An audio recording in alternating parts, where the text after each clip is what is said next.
What is going on, everybody? It is episode 729 of Pop Culture Crisis. My name is Brett, and I am here once again with my co-host. Would you introduce yourself, please? Hi, Crisis Actors. It's Mary. Happy Friday. We're having a little bit of a forgetful Friday, I think.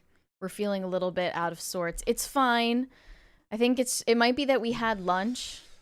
Oh, yeah. That's what it is. Now that we're over here, we have access to lunch again. Also, happy National Meme Day. I wasn't aware until a few minutes ago that it is National Meme Day, but celebrate with some memes. It's not just International Meme Day. It's also the day that Mike Tyson and Jake Paul are going to fight, which we are going to talk about. I never thought this day would come. It just felt like it was going to continue getting delayed over and over again. Yeah, I forgot about the delays, and I was like, well, I remember them moving it, but for some reason I thought they moved it back to next spring.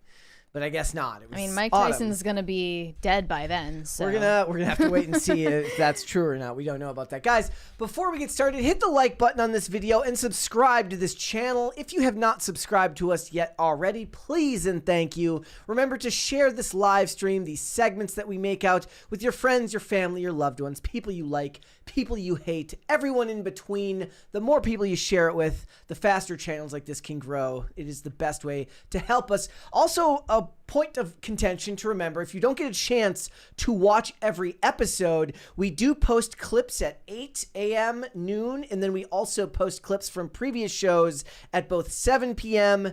and 9 p.m. So if you need to, you can go and find more of what we talked about over there. Right? Yeah, usually the segments from the show attract an entirely different audience than the ones who are watching this right now. Exactly. And you know what I think? I think that they want to keep this show all to themselves. That's probably what it is. That's why they're not following orders. They're not sharing the show with their friends. They should be sharing it, guys. So what are we getting into today? We got a lot to talk about, but what was it?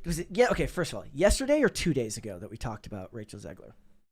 Oh, when was that? I've lost 2 days all ago? sense of time. Well, it didn't take long, ladies and gentlemen, but after Rachel Zegler made her very, very, very mean-spirited anti-Trump comments on her Instagram story, she has since returned to her Instagram story with an apology. So we're going to talk about that.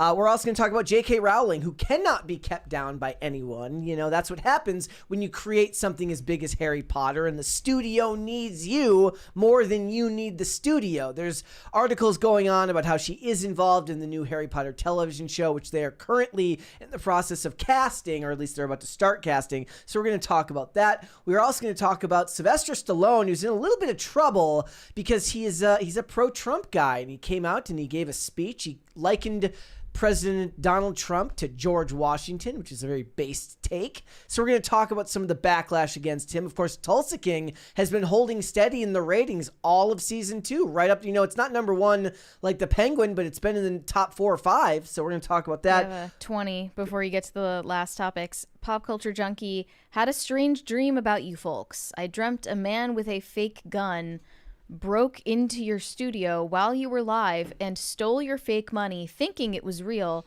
After he leaves, you look at each other and laugh your ass off. I mean, so the question is, was it fake gun in that it was like an airsoft gun? Was it one of those Hollywood non-guns that they use when they have to shoot scenes where they have to put a gun close to the body of another person? There's multiple types of not guns or fake guns that it could have been. It would be funny if he came in here with like a non-gas powered airsoft gun that still had the orange tip on it, and he's like, give us all your money. And we're like, I think that's what we would do. I think we would laugh. Yeah, that's funny. Maybe, yeah. So we're going to talk about that. We're also going to talk about, guys, we're going to talk about celebrities seem to be they're still pitching a fit over Donald Trump winning the election, which means that they're announcing their departure like they're at an airline, as if they're at an airport. They're departing Twitter, and they're going over to something called Bluesky, which I think will last for about 8 seconds, much like Mastodon. Oh no, the celebrities are leaving Twitter. I'm so sad. Yep, we're going to talk about that. They will be missed. All right, you ready to get started? I'm ready to go. You ready? Yeah, I think I'm ready. All right, let's go. First things first, let's just get right into it. You know, no dawdling today.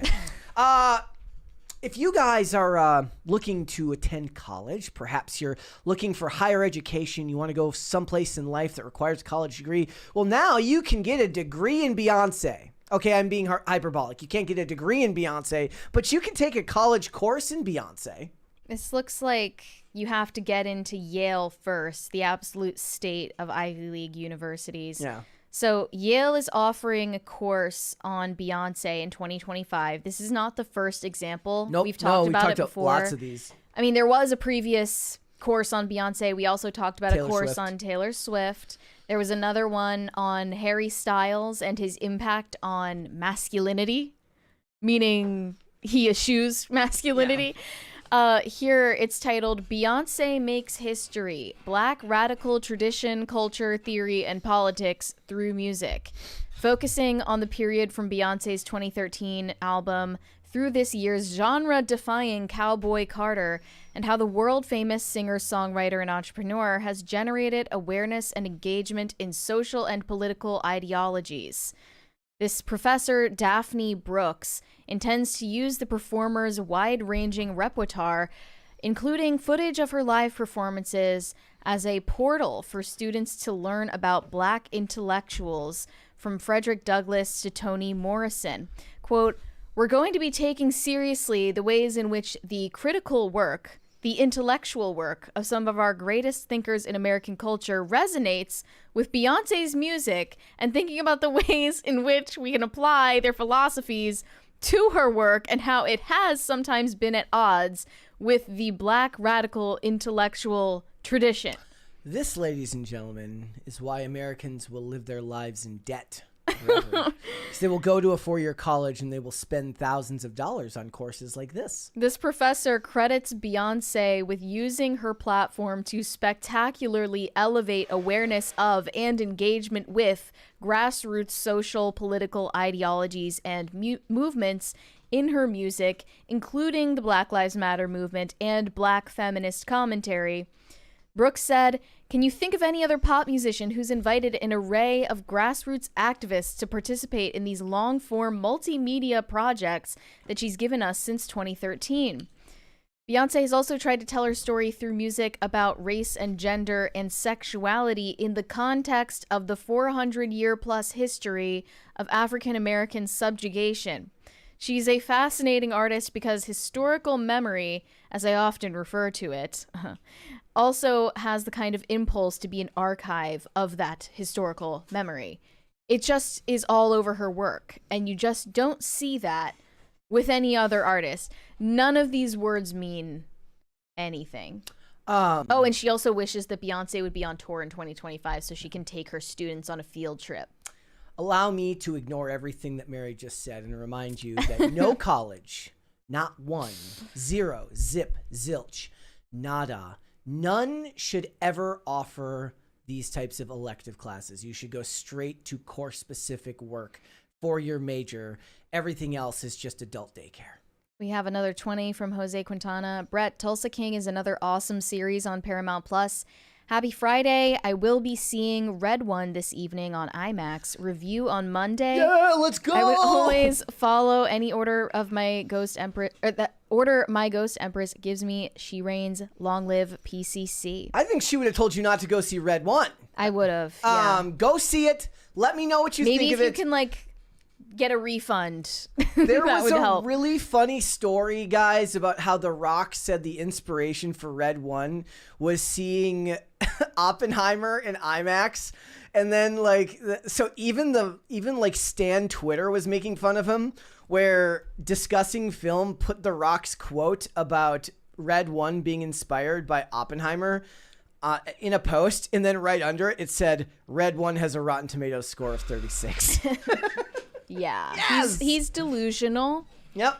To put it charitably. Let me know what you think, though. Look, I love the corporate Hollywood slop. I admit it. When it comes to the big blockbuster movies, you'll have to let me know what you think of it. I did, however, guys, if you saw my post on X yesterday, they are making The Accountant 2, the Ben Affleck movie about the the Asperger's guy who's an accountant who's also a hitman.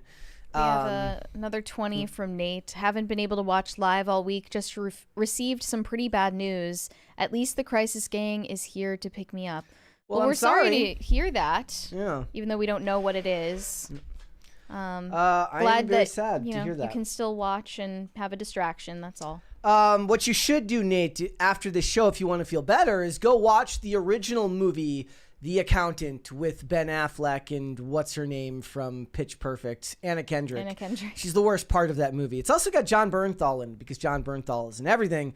But man, is she just like the most forgettable thing you've ever seen. Like you could have picked any woman and dropped her in that role. I'm surprised that you say that because I've heard from a surprising amount of men that Anna Kendrick is their celebrity crush. I mean, I'm not saying she can't be somebody's celebrity crush. Like, I don't think that means also, forgettable. Pitch Perfect is a very different script than I forget what her role in The Accountant was. She plays like a secretary or an accountant that finds irregularities at this company, and then this guy ends up protecting her. Honestly, that type of role wouldn't even really exist today because she would have to be a girl boss somehow. Mm-hmm. Like she wouldn't be allowed to be protected by like a masculine dude. But in general, her role in that, it's just a wet blanket. You could have put any actress in there. Would have been fine. But the movie is great. And I said yesterday, am I the only person who's looking forward to this regarding that movie? I feel like I'm the only person who's looking forward to this, but everyone responded, said no, they were looking forward to it. They thought it sounded cool. So, well, to expand on the absolute downfall of higher education, recently Brown University invited JoJo Siwa to perform for their students in the middle of a lecture hall, and it's the most awkward thing you've ever seen. Actually, no, JoJo Siwa exists, so I'm sure she's going to outdo herself at some point here. Here we go.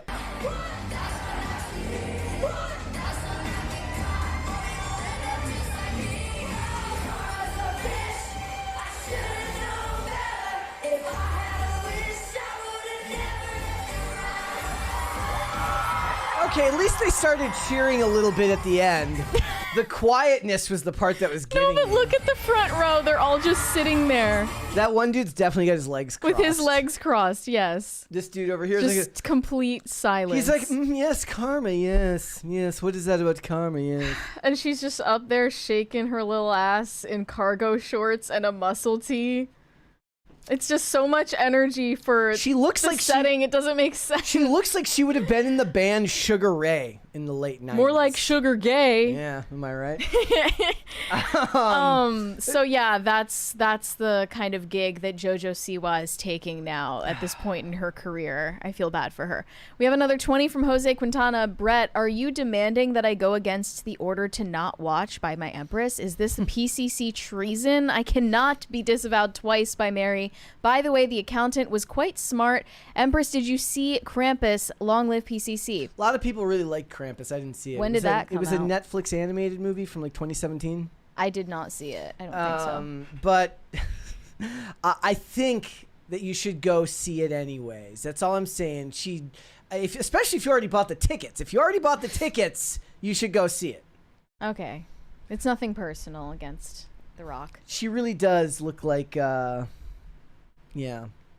Like what? Were you gonna stop yourself from saying something mean? No, she just looks like she would have been in a nu metal band in the late 90s or the early 2000s. She was born too late. Or maybe not nu metal. Maybe she looks like she would be a Sublime groupie.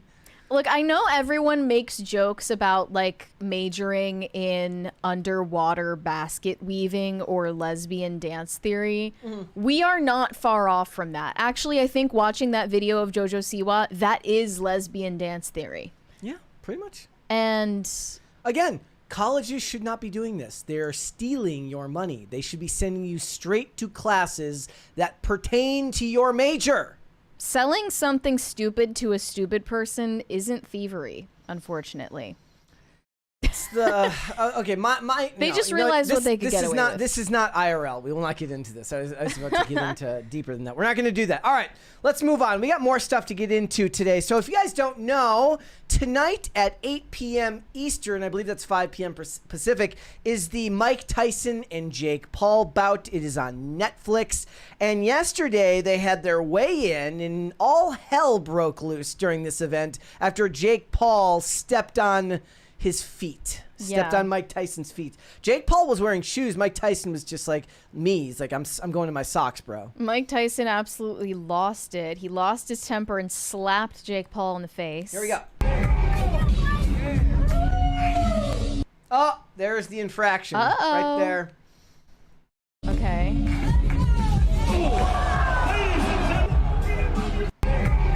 So he walks up to him with his knuckles on the ground like a gorilla, and Mike Tyson presumably is offended by this. I saw a lot of people commenting saying that Jake Paul was racist. No. What he's doing is very common in combat sports. That's for Jake Paul specifically? No, not at all. Not just for him. But does he do this? Is this something he's done this in all his fights leading up to bouts with no matter what the race of the person. So I didn't even think that he was doing it to be racist, but all of the comments were saying that. They're wrong. All of the comments were insisting he specifically acted like a gorilla because Mike Tyson is black and that Jake Paul is racist. Those people do not know what they're talking about. Like, they're so confident. And then what was funny to me is I only realized on the 5th time watching this video that the girls in the background are just like statues, like no reaction whatsoever. I don't have the. This one zooms in, so you don't actually get to see it here. I'll just send you the version I'm looking at because you can tell the. What are they called? Are they ring girls? I guess ring girls. The ring girls in the back are just like paid to be as stoic as possible, just frozen, just smiling with. Ladies and gentlemen. They're not even looking. Ladies and gentlemen. It's like they didn't even notice that it happened. No, they didn't look at. They weren't looking at Jake and Mike at all. Wow, Yeah. It's actually impressive. That's what they're paid to do. I mean, I feel like it would actually it would make it seem more hype if they broke character and then seemed shocked. They're not playing into it enough. Yeah, but that's completely normal. But it's not just that. So Mike Tyson gave perhaps the greatest interview ever yesterday. Yeah, I mean, I'm gonna say I think this is based. This is amazing. I think it's based. He's getting interviewed by it looks like a teenage girl.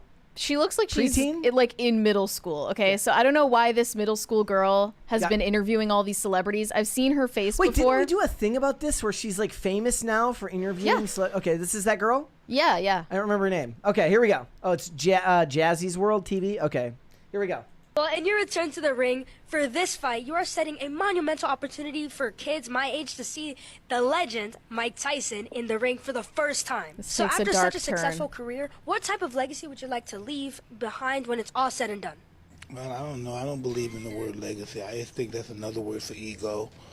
Legacy doesn't mean nothing. That's just some word everybody grabbed onto. Someone said that word and everyone grabbed on the word, so now it's used every 5 seconds. It means absolutely nothing to me. I'm just passing through. I'm going to die, and it's going to be over. Who cares about legacy after that? I think he studies the Stoics. I'm going to die. I want people to think Oh, that yeah. I'm this, I'm great. No, we're nothing. We're just dead. We're dust. We're absolutely nothing. Our legacy is nothing. Well, thank you so much for sharing that. That is something that I have not heard before, someone say that as an answer. Can you really imagine somebody say, I want my legacy to be this way when you're dead? Why do you want somebody you think somebody really wants to think about you?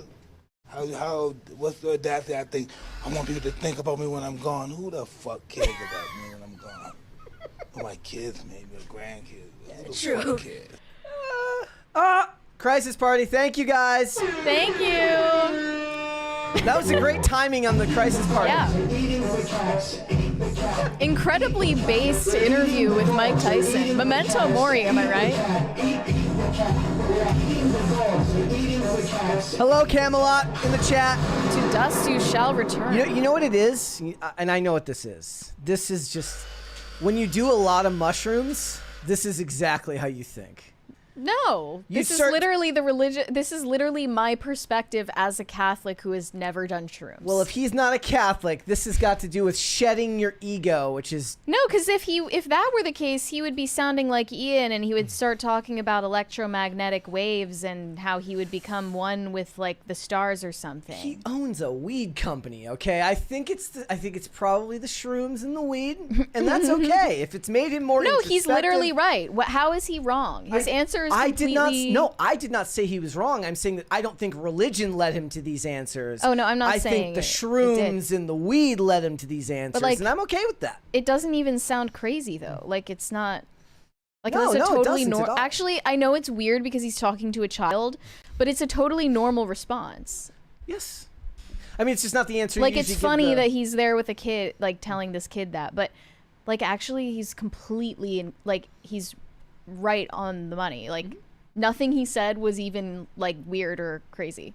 Yeah. Good, he's right. Good for him, and good for not treating not giving them, like, the dumbed down answer. I'm like, stop booing him. He's right. It's like, he literally spit facts. Guys, the fight is tonight at 8 p.m. We also have this clip, which is really funny. Jake Paul started beef with Mike Tyson. And now Jake Paul's mom is getting involved. Here we go. This is insane. I'm gonna kill Mike Tyson for you. Fucking little bitch. You slap harder than him. How do you know I need to Did he just That's tacitly crazy. admit to parental abuse? That's impressive. Wow. Okay. Jake Paul's mom, in case you didn't hear, called Mike Tyson an effing little bitch. Susan? Calm down. You're doing down. You're doing too much. You're doing too much. Okay. She's talking tough, okay? Yep. Now Jake Paul is going to have to pay the price. I actually do think he's going to win, though. Jake Paul? Do you disagree? I think he's going to win. I don't even know if I buy that this... I know that this is sanctioned by the state it's in. It's in Texas, I believe, as a real bout. I have my doubts. You said it was exhibition, though. There's no title on the line. They're playing for money. They're fighting for money. I would like to think that... the 30-year age gap between them, almost 40-year age gap between them. 30-year age gap between them is just too big of a hurdle to overcome. But, Mike Tyson is famous for winning most of his fights within the first 20 or 30 seconds of the first round. So all it takes is one very, very quick one to knock someone out. But we'll have to wait and see. I don't think it's fair. I don't think it would be unfair to say that Jake Paul has proven himself at least competent at what he's doing whenever he has these fights. But we'll have to wait and see tonight. What's more important to talk about is how smart Jake Paul is he is the perfect example of how you maximize monetization on lol cow status. Because people will pay money to see you get beat up. I mean, it's because he grew up on the internet. Yeah. Most older generations just wouldn't understand that, but he grew up on the internet, so all of his neural pathways are about how to get dopamine from it. We'll have to wait and see what goes on tonight. Maybe we'll talk about it on Monday. He's willing to box dildos. Yes, that video. That was funny. That's what he does. All right, let's go on. Let's talk about Rachel Zegler. She's back. Yeah, following her extremely unhinged anti-Trump rant on Instagram, Rachel Zegler got a call, and I think it was from Bob Iger over at Disney saying, "Hey girl, you might want to delete that and post an apology so we don't alienate millions of people from watching our live-action Snow White remake that's coming out in a matter of months. Would really appreciate that, girl." My favorite part about this is I'm picturing he has how the president has the nuclear football, or the red the red phone. Yeah. He's got a red phone with Mickey ears. Yeah, and it's just to speed dial Rachel Zegler or whoever. I mean, theoretically, he's got all his big stars on speed dial, and that phone is only in case of emergency. And what happens is every single person who works at Disney who gets a big role has that number programmed into their phone, and it rings with Mickey Mouse laughter if he calls. No matter what your phone settings are. So last night, sometimes she got a call. It was like, ho ho, ho ho, and she's like, oh crap. That's the best ringtone I've ever heard. Ho! And she's got to pick it up. She's like, damn it. Well, in case you missed us talking about this earlier this week, directly after Trump's victory in the election, Rachel Zegler took to her Instagram story, and here's a little bit of what she said to the public. leading us towards a world I don't want to live in. We're leaning toward a world that will be hard to raise my daughter in. We're leaning toward a world that will force her to have a baby she doesn't want. Leaning toward a world that is fearful. I shouldn't be this shocked, but I am. I'm heartbroken for my friends who awoke fear this morning. I'm here with you to cry, to yell, to hug, to wax poetic on how the left continues to fail us in forging a new path forward. This loss should not have been, and it certainly should not have been by so many votes. I echo Ethel Kane's statement more than anything. May Trump supporters and Trump voters and Trump himself never know peace. She ended this very long post by saying, F Donald Trump. So this is obviously incredibly antagonistic toward over 70 million Americans who would otherwise be customers of the Disney Corporation, which has so graciously continued employing Rachel Zegler for this movie. And she's gotten endless leeway, especially when you compare her treatment to that of someone like Gina Carano. But who got no leeway. I think Rachel Zegler got a call from Bob Iger or the PR team, Mickey Mouse himself even, and they told her to craft a statement saying she regrets her earlier statements that were degrading Trump supporters. In fact, I don't even think Rachel Zegler was capable of writing it herself. They definitely wrote this for her. Here was her follow-up, her apology. She says, "Hi, everyone. I would like to sincerely apologize for the election post I shared on my Instagram last week. I let my emotions get the best of me. Hatred and anger have caused us to move further and further away from peace and understanding, and I am sorry I contributed to the negative discourse. This week has been so emotional for so many of us, but I firmly believe that everyone has the right to their opinion, even when it differs from my own. How libertarian of her. I am committed to contributing positively toward a better tomorrow." She'll be quoting Ron Paul in no time with libertarian views like that. Yeah, so that was the apology. Immediately, some of her own fans noticed that this was not written by her because usually she does not capitalize any of the words that she types in her Instagram stories. So this person said, "I sound so parasocial right now, but she never uses caps on in her stories. LOL. Of course, someone, the mouse, wrote this for her." The other fans were very angry that Rachel Zegler was forced to post this apology. They say, "Women being forced to apologize for something they were completely right about is my least favorite thing." She was forced to apologize because she's a woman. It's not about being right, honestly, in this case, because that's a subjective question. It's not about being right. It's about what's going to make Disney the most money. If you want to see this came out today, the final budget for Disney's Snow White live action, supposedly, and now again, this wouldn't include marketing because the marketing hasn't begun yet, $269 million. Nice. That's a lot of money. Yeah. Well, it's just not even the true estimate because no way. The marketing hasn't even begun yet, really. Mr. Moose Knuckle sent us a 20 from Canada. I like to imagine the South Park version of Mickey Mouse visiting Rachel Zegler in the middle of the night. Yeah, that's incredibly creepy, but accurate. I saw some even more unhinged replies to her apology post. There's another 20 from Weary Traveler. Oh, didn't see that one. Says, "I hope South Park parodies this like they did the Mickey Mouse and Jonas Brothers." They won't, though. No. I don't think they have the guts. Another one in the replies said, "She should be allowed to kill a person every day at this point." That's not me saying that. That's a crazy person on Twitter saying that, not me. Very unhinged. Okay, just to be clear. So another one said, "Someone give her a gun." That's, again, not me saying that. But people feel legitimately homicidal over the fact that Rachel Zegler was forced to apologize for degrading Trump supporters. Yep. They think that they are entitled to speak this way. Yep. And that's the audience that she was trying to reach. And unfortunately, it reached far more people than she planned. this is just what comes with the territory of her job. And I feel like after all of the backlash she's received, she should have learned that lesson by now. She will not learn this lesson. This is so I've been going back and re-listening to wrestling podcasts again. It's very nice to like get away from everything that's in this space and start listening to something again that just doesn't really have anything to do with my work.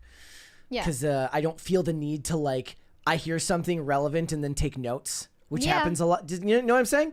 And they were talking about, it was like a wrestling soup podcast, and they were talking about how young stars in AEW don't want to learn from the older stars. Mm-hmm. And that's indicative of the arrogance of youth today. And nobody, especially the most politically and ideologically inclined of the new generation of actors, you know, they're all, if they were allowed to still like Kanye West, they'd be singing the song Can't Tell Me Nothing. If you weren't canceled. If you weren't canceled.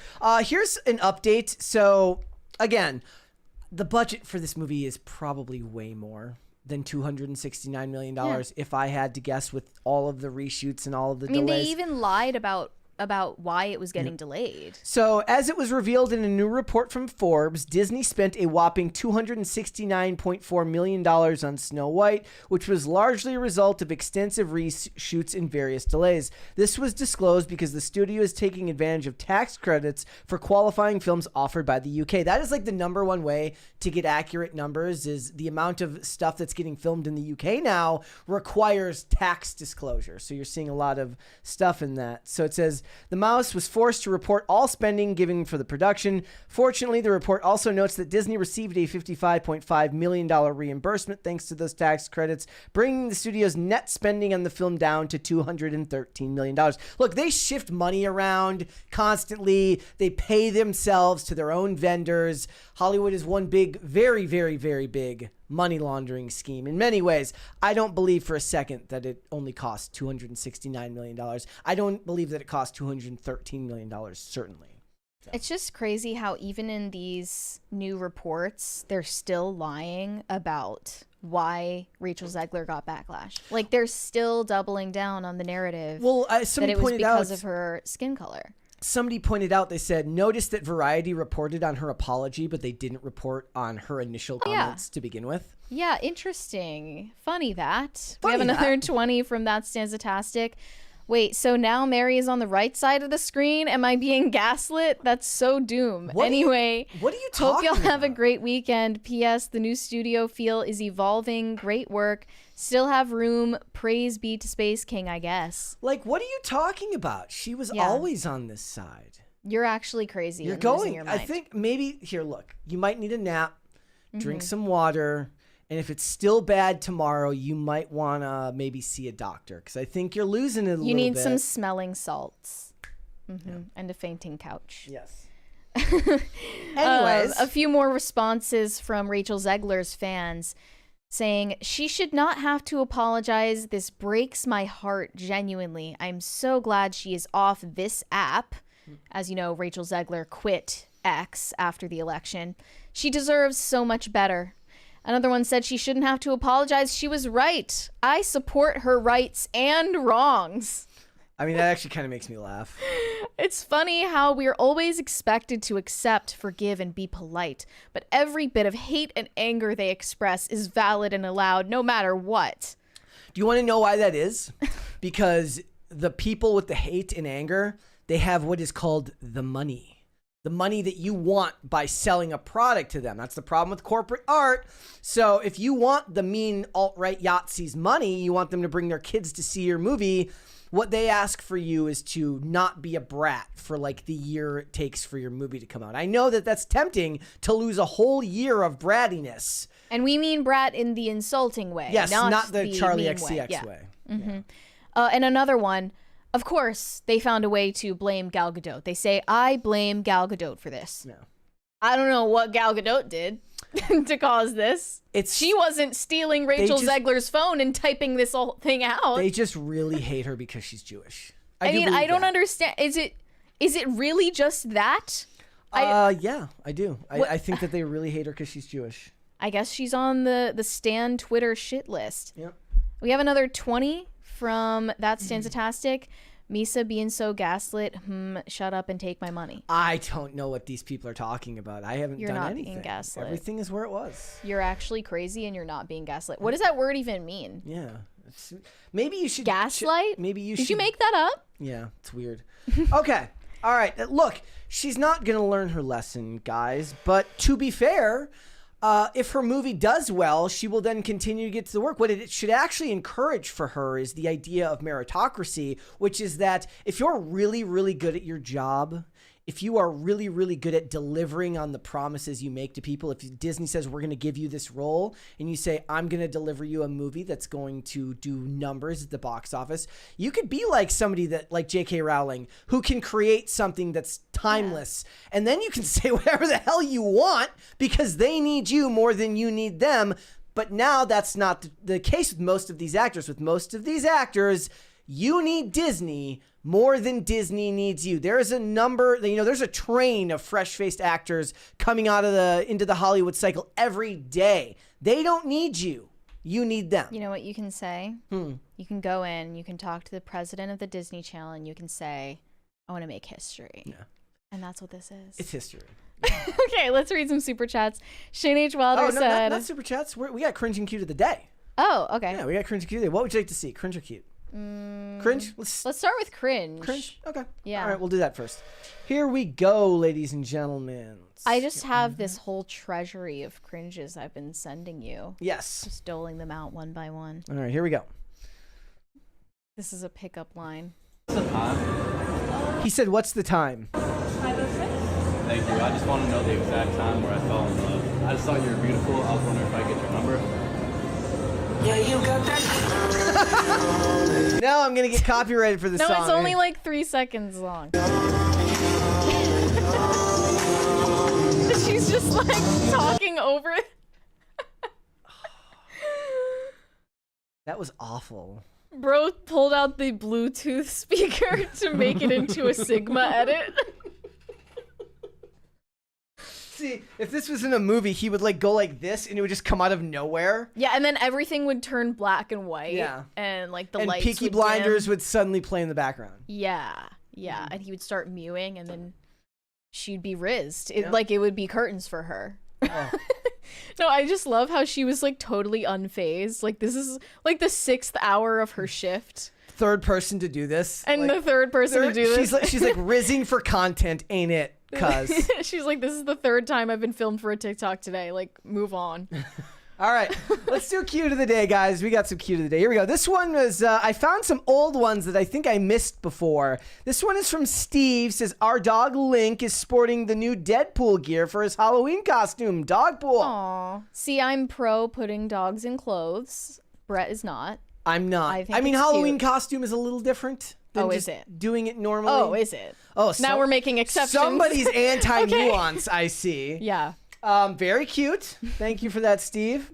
We got another one here. This one's from Anne. It says, Emma the Rat practicing with a new flag and flagpole. Rodent solidarity. R.I.P. Peanut. Rat? This is a rat? All right. I just can't. I can't. Rest in peace, Peanut. Rest in peace, Peanut. I'm sorry. I don't find rats cute. Okay. I think it's cute. I have to draw a line I think somewhere. it's cute. All right. Let's go ahead and get started then. All right. J.K. Rowling is a woman who cannot be stopped, and she is our favorite billionaire on the planet. And I think that what we've realized is she basically has so much power and so much money that Warner Brothers can't throw her under the bus, even when it would be politically correct to do so. So recently, they did a press conference related to the early development of the Harry Potter series over at HBO Max. And thank you. Thank you. Should we hold and just start again? Hold. Eating the dogs, they're eating the cats. If people don't like it, that's too bad. They're eating the dogs. We'll just edit it in post. Eat the cat. Eat the cat. They're eating the dogs. Let's just start over because I don't want to edit in post. Start over. J.K. Rowling, who has been posting anti-transgender rhetoric on X since 2020, will be involved in the new Harry Potter TV show with HBO and Max content boss Casey Bloys saying, I imagine she'll have opinions on casting. So this was the preface they gave to it. But I think that they're ready to defend her when the journalists keep trying to stir up controversy about this show. So HBO's parent company, Warner Brothers, has pointed to IP like Harry Potter as a priority moving forward. Still, that doesn't mean HBO is rushing to get the new series out the door. In one part of a recent Q&A, Casey Bloys, who is the head of content at HBO Max, clarified that J.K. Rowling is fairly involved in the early development of this series. One of the journalists brought up the controversy surrounding Rowling, who has anti-trans rhetoric on her X account. The reporter asked Casey Bloys how involved Rowling has been in the series and if her passionate views about trans issues have affected HBO's ability to find its cast. He said she has been fairly involved. She was fairly involved in the process of selecting the writer and director, and I imagine she'll have opinions on casting. It hasn't affected the casting or hiring of writers and production staff, so we haven't felt an impact from that. You know what's funny is what a lot of the people who complain aren't willing to admit is that most people in these industries that are professionals aren't going to cut off their nose to spite their face. If it means they get to make some money and have a job, they're going to take it.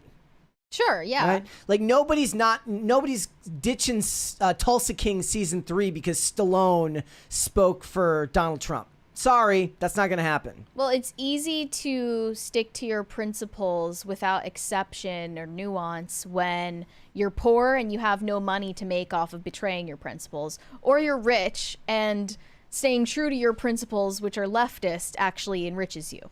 So J.K. Rowling is showing that she's the exception to the rule here.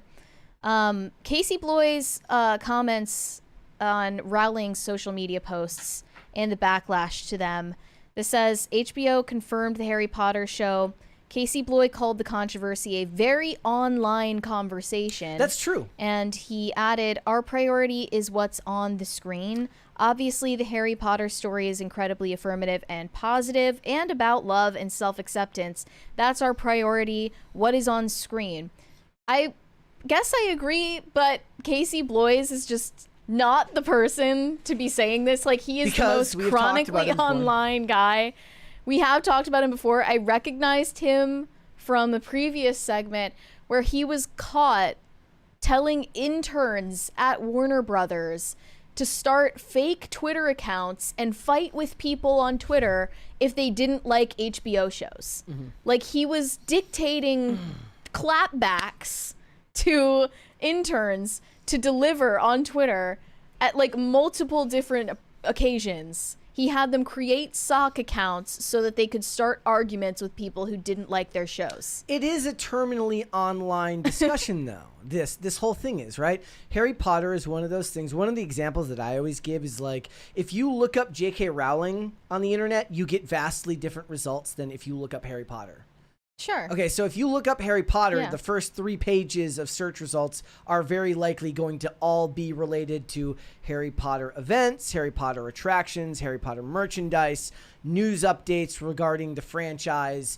Whereas if you look up J.K. Rowling, you see very little to do with Harry Potter on the front page, and you see mostly stuff to do with the media pretending to be shocked and appalled by her views on, trans issues as it relates to women.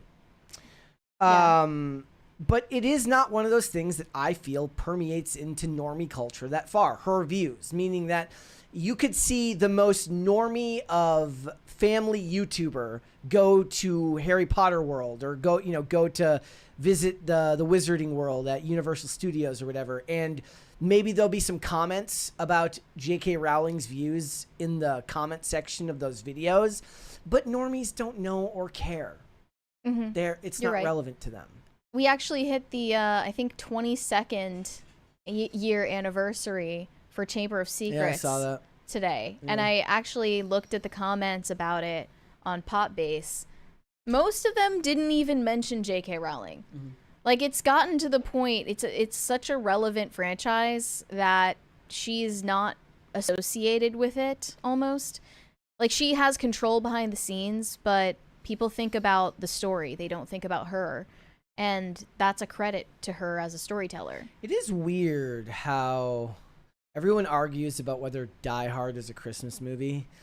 And I think that conversation can be different now, considering that Harry Potter movies are in a lot of ways considered Christmas watching fare. Like, you watch Harry Potter. A lot of people say that. I don't the get holidays. I guess there's a Christmas that happens in each one, but it doesn't make it a Christmas movie. Yeah.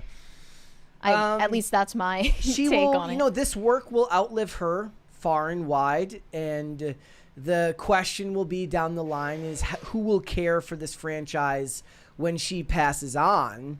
Then you have to worry about how the franchise will be taken care of. She might be one of those ones who's like, over my cold dead body, just nothing. Like, nothing else to be made after I... She lives in a castle and is a billionaire, so I'm pretty sure she has all the lawyers. Like, yep. She definitely has an ironclad will and is not going to let just some random great-grandchild ruin her story. Yep. I don't think that's going to happen. Yeah, your child might take care to do what they think you would have wanted for the property. Your grandchild maybe... Your great-grandchild, not going to happen. Like, yeah, The Lord of the Rings has taught us that. Exactly. Yep. So I just think I think that this is a perfect example of why people who complain about these things should understand that, above all, meritocracy matters. If you're really, really good, if you have delivered a product that gives strong return on investment all the time, you have the ability to dictate your terms. If you advocate for the right contract and you prove your worth time and time again. The problem is most people don't want to take that path because that's a much more long and arduous journey to bet on yourself and then succeed. I just don't even think J.K. Rowling goes out of her way to draw attention to her political or social opinions or her opinions about gender. She just tweets. Yeah. She's not like she's doing interviews and she's making herself into some kind of media pundit. When she does interviews, it's almost always about her work. Yeah. And not her personal opinions. That's a very intentional choice. I don't think she gives interviews talking about her Twitter, about stuff she talks about on Twitter. Like, the last time I saw her do an interview, it was from May of this year, and it was about writing. Yeah. Because that's her bag, and she knows what it is. So everyone else is kind of obsessed with her tweets, and she's like, I don't even know who you are. She's literally that meme. So I think she's supremely unbothered, and we love to see it. I hope that it continues, and I hope that more writers who stand up for their work will be able to do this in the future by taking ownership of their own properties. Certainly this will be more true as entertainment becomes more decentralized and people start creating their own things, right? Whether it's through crowdfunding or parallel economies, you don't have to worry about what people think of your tweets if you own your work. All of those people suck anyways. But here's the other thing. So if you were wondering, they haven't started casting on this franchise yet for the television shows, but it does look like they are looking for actor Mark Rylance to play Dumbledore. I was actually wondering who you get to play Dumbledore, given that it's such an iconic role this far on. But you have to get a fake beard. Does he have to be gay? I don't think so. I don't think that's a prerequisite. But you can't be straight and play a gay Yes, character. you can. Like that one's over. That, you know what that one is? That debate is up there with talking about being canceled in its irrelevancy now. Yeah, talking about cancel culture in general. Yeah, is saying like, should straight guys play gay characters or should gay characters play straight ones? I don't think anyone actually carries water for that debate anymore. I do think they're going to go out of their way to make Dumbledore a hell of a lot more flamboyant. He was in the books, so that will make perfect sense. Yes. They toned it down for the movies. There's a 20. V. Witt, is that one? Yeah. He said, my ex loved Harry Potter. Every Christmas I would make butterbeer and we would binge watch the Harry Potter movies while opening presents. It was our tradition for years. That's adorable. Honestly, well, I'm sorry it's your ex. They're not together anymore. So I would like to know how you make butterbeer, though. I don't know how you do that. Somebody asked if Chair was here. Chair's right there. Is butterbeer just beer with butter in it? I don't think so. I don't know like, what's in it. What is it? Somebody would is it a secret recipe that they only have at Universal Studios? Yeah, somebody would have to give us the ingredients. Is it alcohol? I don't think so. Maybe it is. Is it real beer or like what's the? Somebody in the chat would have What's to the let you deal? know. Okay. So we'll have to wait and see, but all of these things are always encouraging. And I do once again want to issue my foremost apology for the kids who get cast in the show, because they're going to have a hell of a time for the next however many ruin years their lives, to be honest. it takes to make all 7 seasons of that show. Yeah, that's literally indentured servitude. Yep. You have no way out.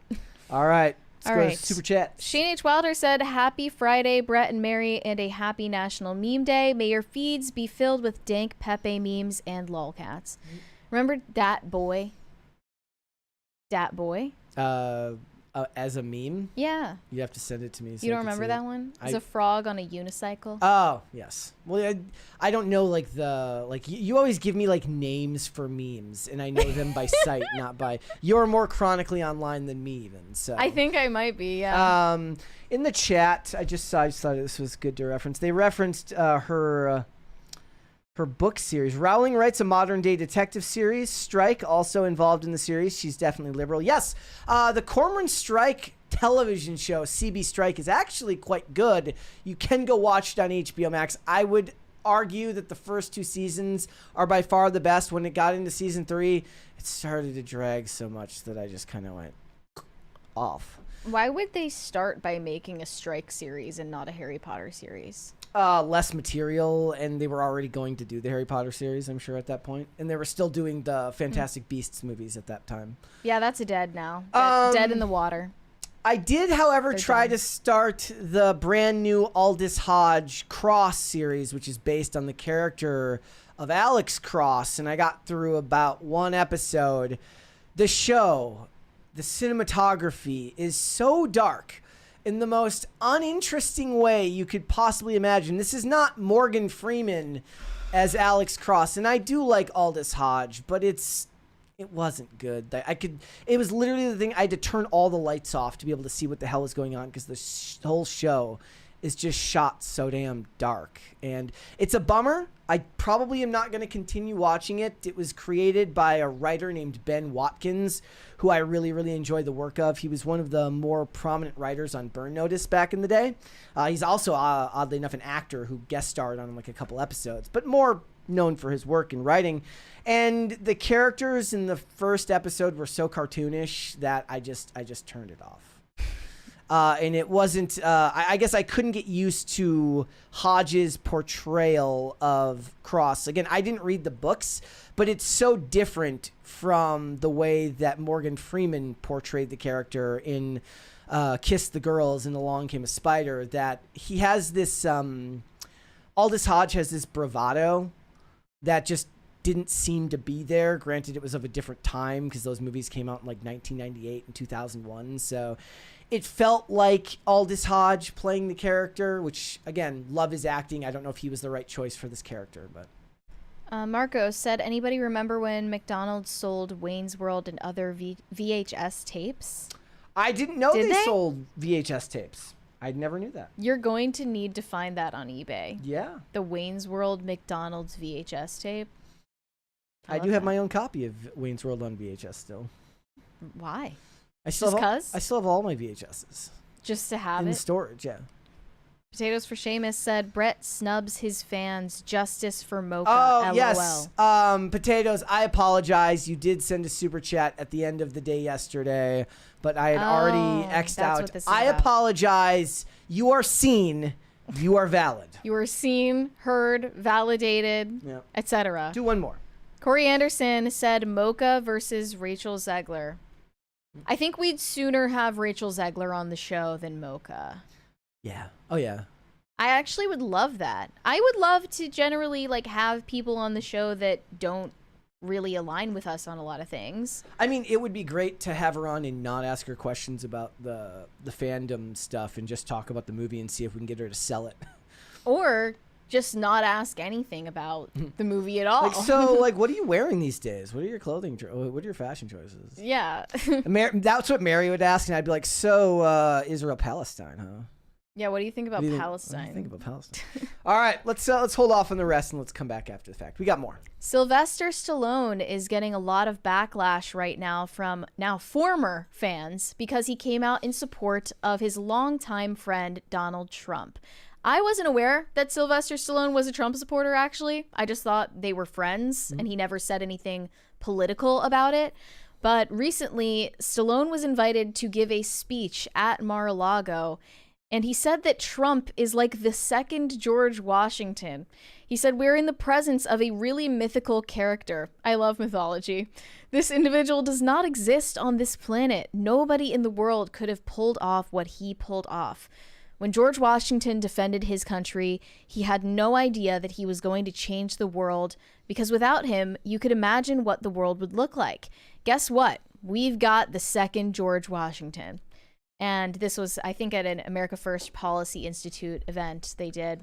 What's interesting is Trump had a cameo in Rocky 3, I believe. Oh, he did? Yeah. I never watched more than the second one. At like Trump Tower in Atlantic City or something like that, if I remember correctly. He did stuff like that all the time. Yeah, like I'm saying, like he was a cultural icon for decades and decades and decades. Well, people don't remember that. It got memory hold. But they were a big part of the same, DC, the same like New York social circles. They're both big and famous in that time period in the 80s. Right. I do think that Stallone is one of the, like, look, if I have to choose between Sylvester and Arnie, I'm taking Sylvester all day long. Would you have said that before Yes. politics Oh, yeah. came into it, though? I mean, because Arnold Schwarzenegger, in case you missed it, I should say, he endorsed Kamala right before the election, and we talked about that on the show. But aside from any of that... Let me give my more intellectual answer. If I want the dumb blockbuster movies, I'm going Arnie, except for Terminator, which I do think is actually quite intelligent. But if I'm talking about the emotionally well-created action movies, I'm going Stallone all the time. Samaritan. Those late Rambo movies have a lot of punch to them. And the Rocky movies, of course, are very emotional when you get into them. So I'm going Stallone all the time. And you should be watching Tulsa King if you are not right now. Stallone definitely seems smarter. Yeah, I mean, I think he feels like, okay, this could just be me. This could be my armchair view of things. He feels more like an actual artist to me. Yeah. Like, he's actually the artist and the voice behind a lot of the stuff that gets produced. Now, Ironic, that doesn't make... considering the early projects he was involved in. That doesn't mean that Arnie's not effective in his roles. Certainly, Terminator is that. But if I have to choose between Terminator, the emotional resonance of Terminator and the emotional resonance of, say, Rambo, or I'm sorry, not Rambo, of Rocky, I think there's a more human, down-to-earth resonance in the Rocky franchise, and as an athlete, I think that catches more, whereas something like Terminator is more science fiction and dystopian. That doesn't mean that I don't give Arnie credit for Jingle All the Way. I love Jingle All the Way. Well, point being, Sylvester Stallone is getting a lot of backlash for supporting Trump, and here were some of the butthurt replies. Wah, wah, wah. Yeah, it's a womp womp moment for many people. People who I presume never even cared about Sylvester Stallone. No, they're I'm unsubscribing from you. Yeah, exactly. Like, you don't need to announce it. But this person said, George Washington put slaves' teeth in his mouth, but okay. Go off then. Another one said, George Washington sucked, so that tracks. Remember when me and Phil tell you all the time that the left hates America? Another one said, this is so embarrassing for him because that man is nothing like George Washington. So we're getting mixed messages right here. No, is that person saying that that's because George Washington is good? I don't know. I can't tell anymore. Another one said, this is why Arnold Schwarzenegger is better. And that's why Rocky 5 flopped. This is embarrassing.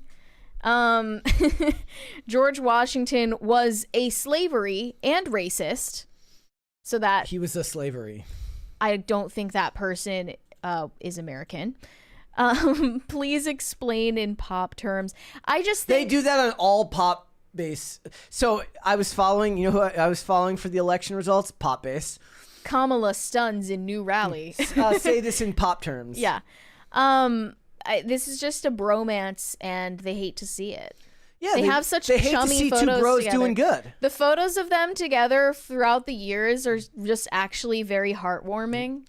Oh, I also forgot Expendables. Sylvester Stallone and the Expendables franchise. Another thing that is Go watch especially those first 2 Expendable movies. But yeah. We got a 20 from the Manic Mustache. Late as usual, but met Tyson in '05. Was acting a fool. I was acting a fool. Slapped me so hard. If it wasn't for the police report, I would have thought it was a dream. Woke up 2 days later. Wrote him a thank you card and an apology for the pigeons. Wow. You're gonna need to explain more of the backstory on that. Yeah, I'm gonna need a little bit more story on that one. Yeah, that's insane. You got slapped by Mike Tyson before Jake Paul? Impressive. Take that. Yeah. I guess he just does this all the time, though. Yeah. Another person said, this is the most enormous vibe shift happening right now. We won't fully appreciate what it means for some time. But can you imagine a Hollywood legend like Sylvester Stallone getting up and praising Trump as the second coming of George Washington in 2020 or 2016? Look at this photo. How can you hate these two? Yeah, they just look like bros. Inseparable. Brothers from another mother. Yeah. Look, there is a difference between, throwing your weight behind a political candidate. And I noticed that he didn't do this really until after the election. They said he was playing kind of aloof until after the election. Look, he had a new show coming out. What that is it proves his media literacy, meaning that he's like, look, I gotta promote season 2 of Tulsa King. I can't have headlines coming out right now about my support for a presidential candidate. I'll support him with my vote. A lot of people think that he was showing silent support for the Republican Party by moving to Florida, right? Mm-hmm. He's talked in the past about pro-life. He's made pro-life statements in the past that people have talked about.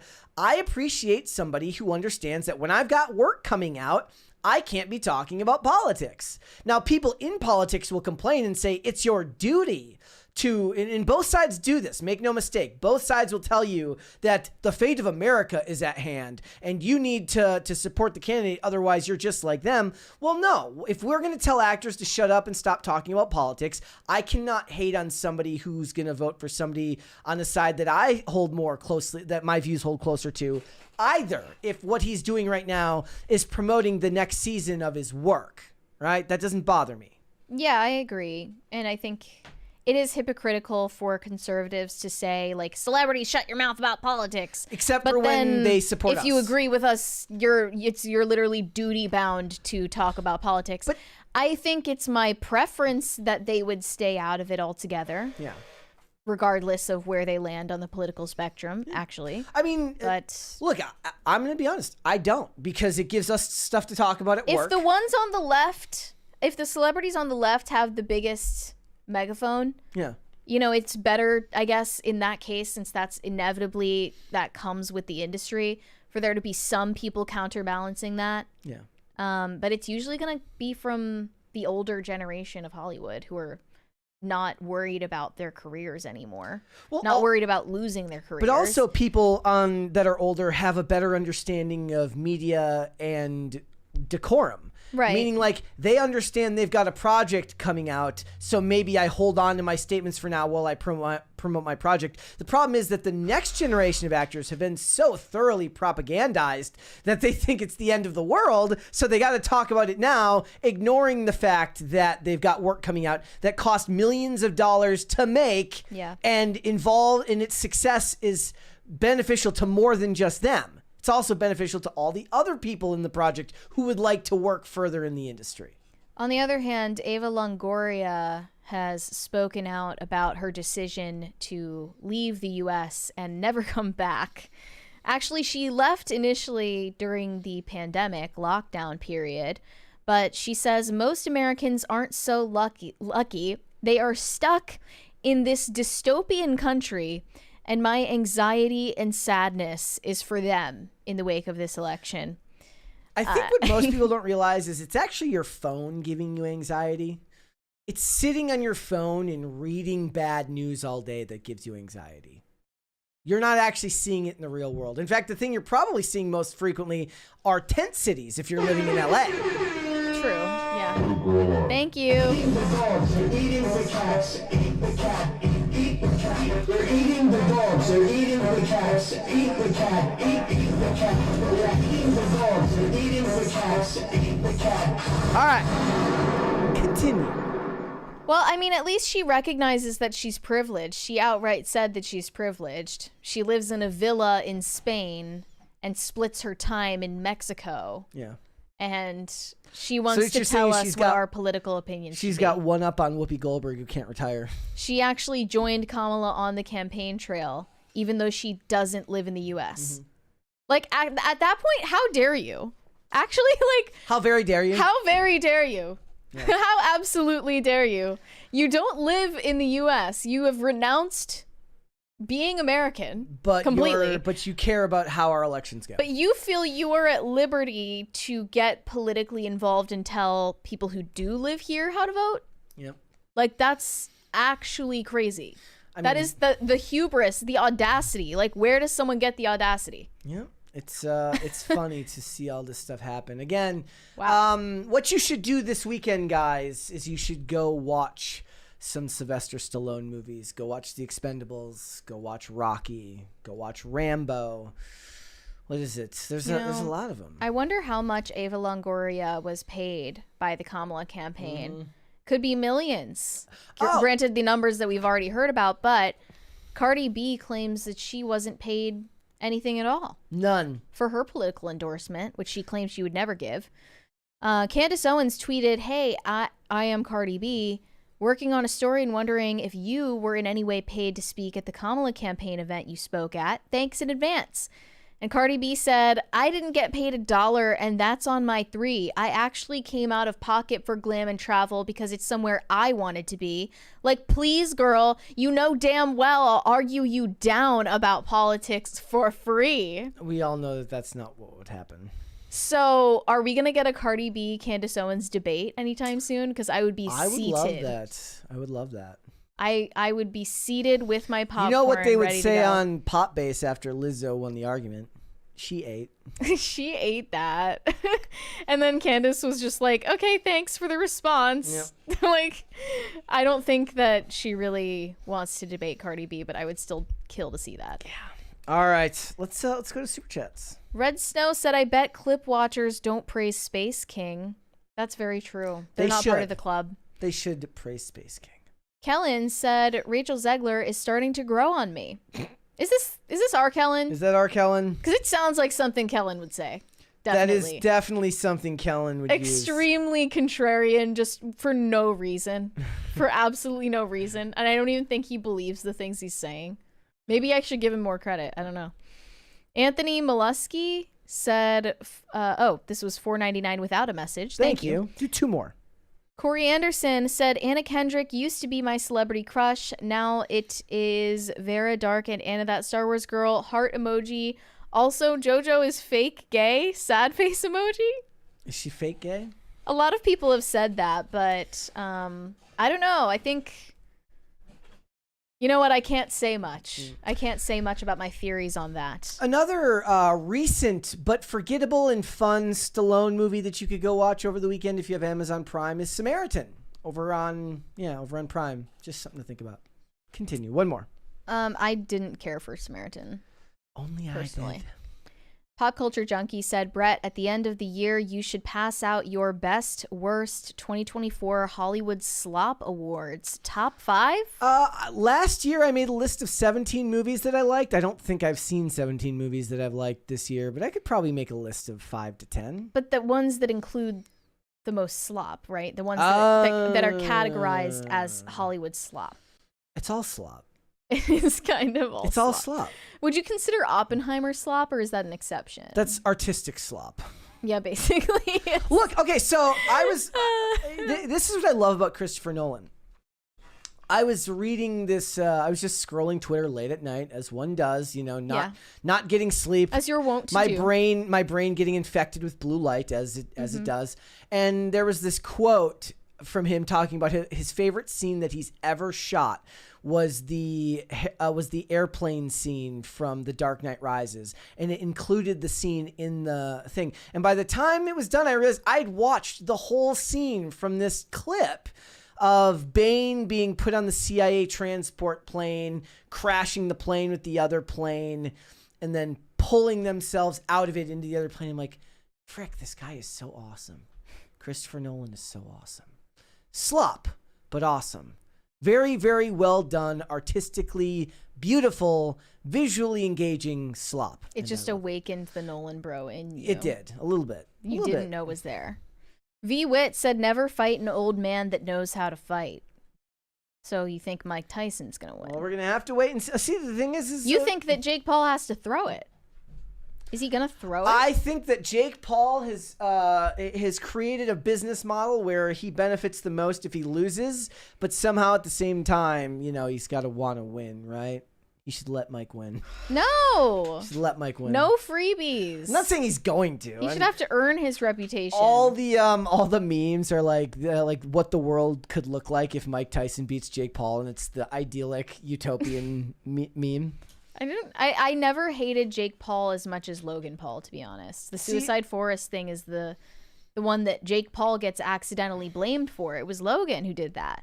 But I like Logan Paul because he knows how to wrestle. So you like wrestling better than? I mean, I like that. I think wrestling is right up Logan Paul's alley because it's not just the physicality of it, but it requires a level of theater and screen presence. It's theater kid energy, charisma. but people won't say that. And charisma. It's like macho theater kid, basically. Yeah. Shane H. Wilder said, "Oh yes, the great highbrow intellectualism of Jojo Siwa." Oh, and Brett, Krampus was a 2015 live-action Christmas horror comedy.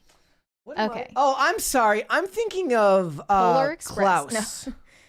I never saw either of these. Klaus was from 2017, and it was on Netflix or something like that. Yeah, Mary still likes the Polar Express movie. Might be her biggest flaw. That's it's actually my Achilles heel. Yeah, it kind of is. Everyone says it was so creepy, but it wasn't because I watched it as a kid and CGI just looked like that back then. Nobody knew that it looked bad. Mary being the educated and erudite one of us, and I'm over here like the book is better. But I never read the book. First of all. Let's also, if you go back and watch the original Toy Story movie, you'll see that one looks like shit too.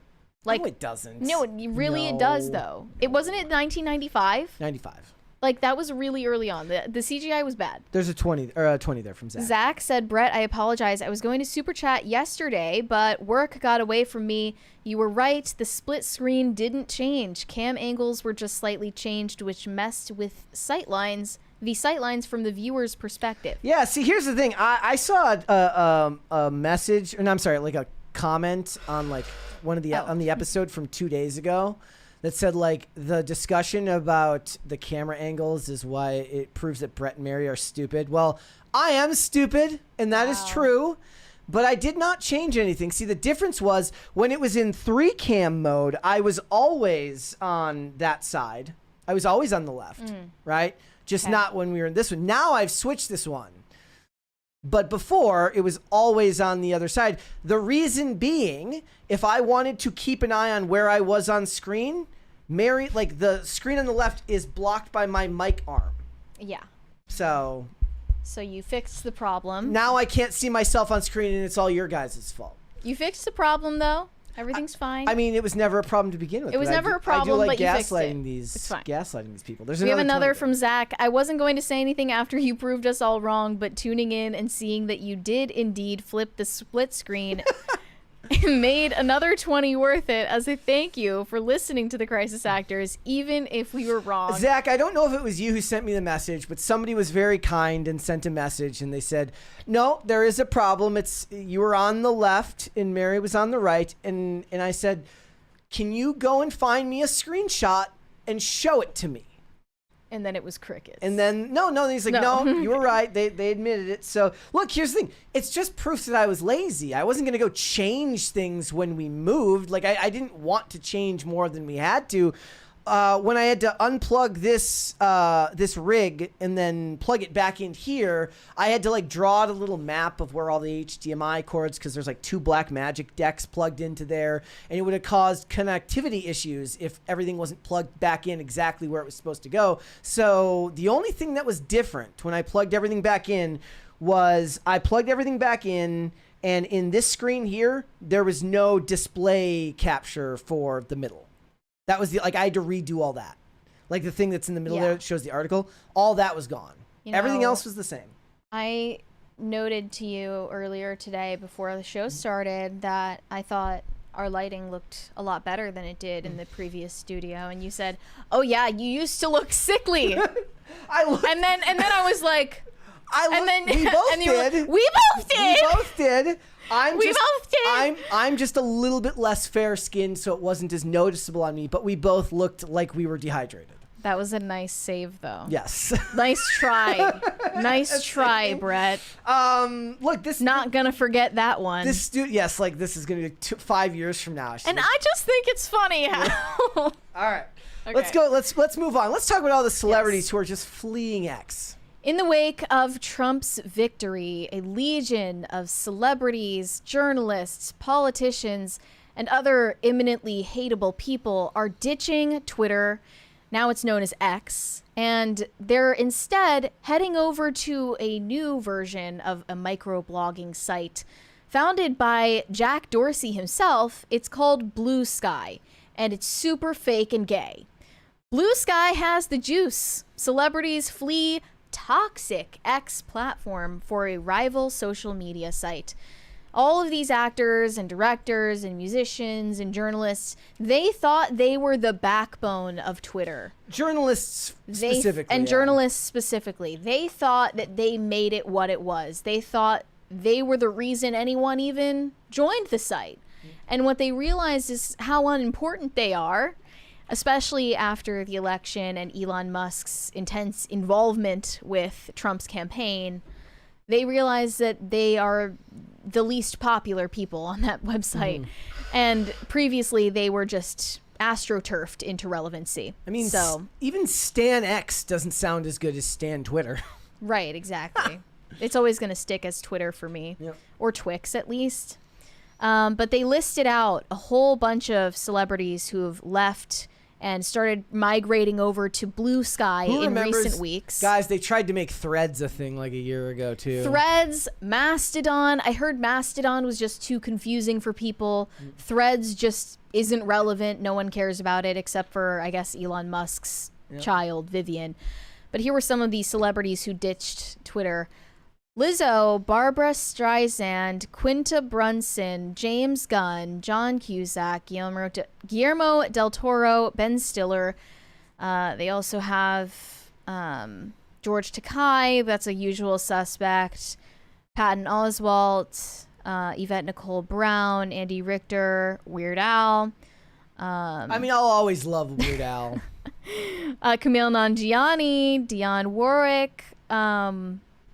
Yes, else? everybody is just gnashing to figure out what Dionne Warwick is thinking. Matt Reeves, Ryan Johnson, some industry people, Ryan Reynolds as well.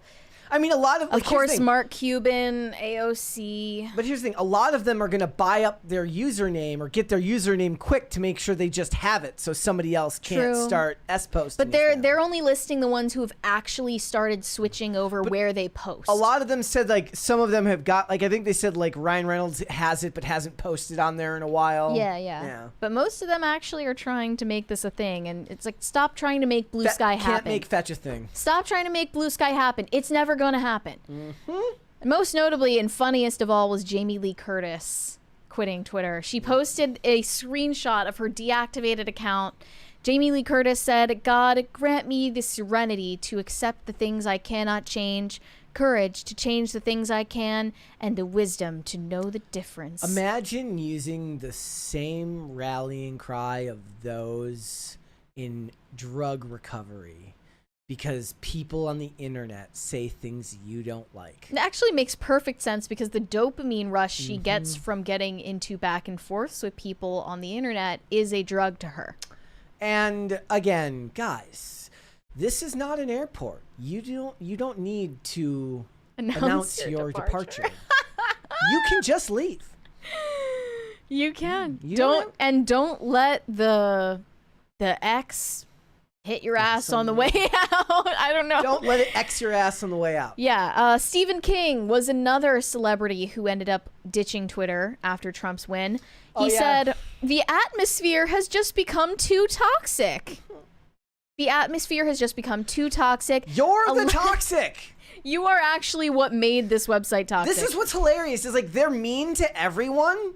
It's the absolute definition of a crybaby who screams out in pain as they hit you in the face. He said, "Follow me on Threads if you like." Meh. I mean, it couldn't have come soon enough, really. Stephen King was one of the worst accounts that was still hanging on for dear life. But here, I just want to give Bluesky a chance. What's their sales pitch? So they think it's really great that you can find a like-minded community on there. What that means is you do not have to disagree with anyone on Bluesky. And here, journalist Caitlin Burns told Vox, when Elon Musk first bought Twitter, the first things he did were rolling back moderation on transphobia on the platform. And because of that, we were the first group to leave Twitter in numbers. Language is important. What they actually said there was the first thing he did was roll back censorship. Yes. Because of that, a large group of funny, talented trans posters were the earliest adopters of Bluesky and were able to forge the platform into what it is today. Funny, frequently horny, and with a very strong moderation tool.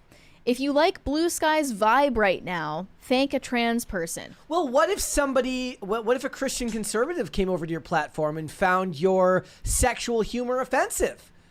It's okay when you do it, but it's not okay when they do it because you're all hypocrites. Honestly, I see enough horny posting on X as it is. I don't really care to find the frequently horny discussions on Bluesky. But here we have another 20 from Cesario JPN. One comic book artist I follow on Twitter went to Bluesky because he didn't like how his engagement was on Twitter. The funny thing is that he left DeviantArt when they went pro AI. And Bluesky apparently has no guards on AI scraping. See, that's the problem. When you've got 9,000 things that offend you to such an extent that you're willing to boycott over it, life gets very, very boxed in when you can't go anywhere because everything offends you. Yeah. Don Lemon also left X.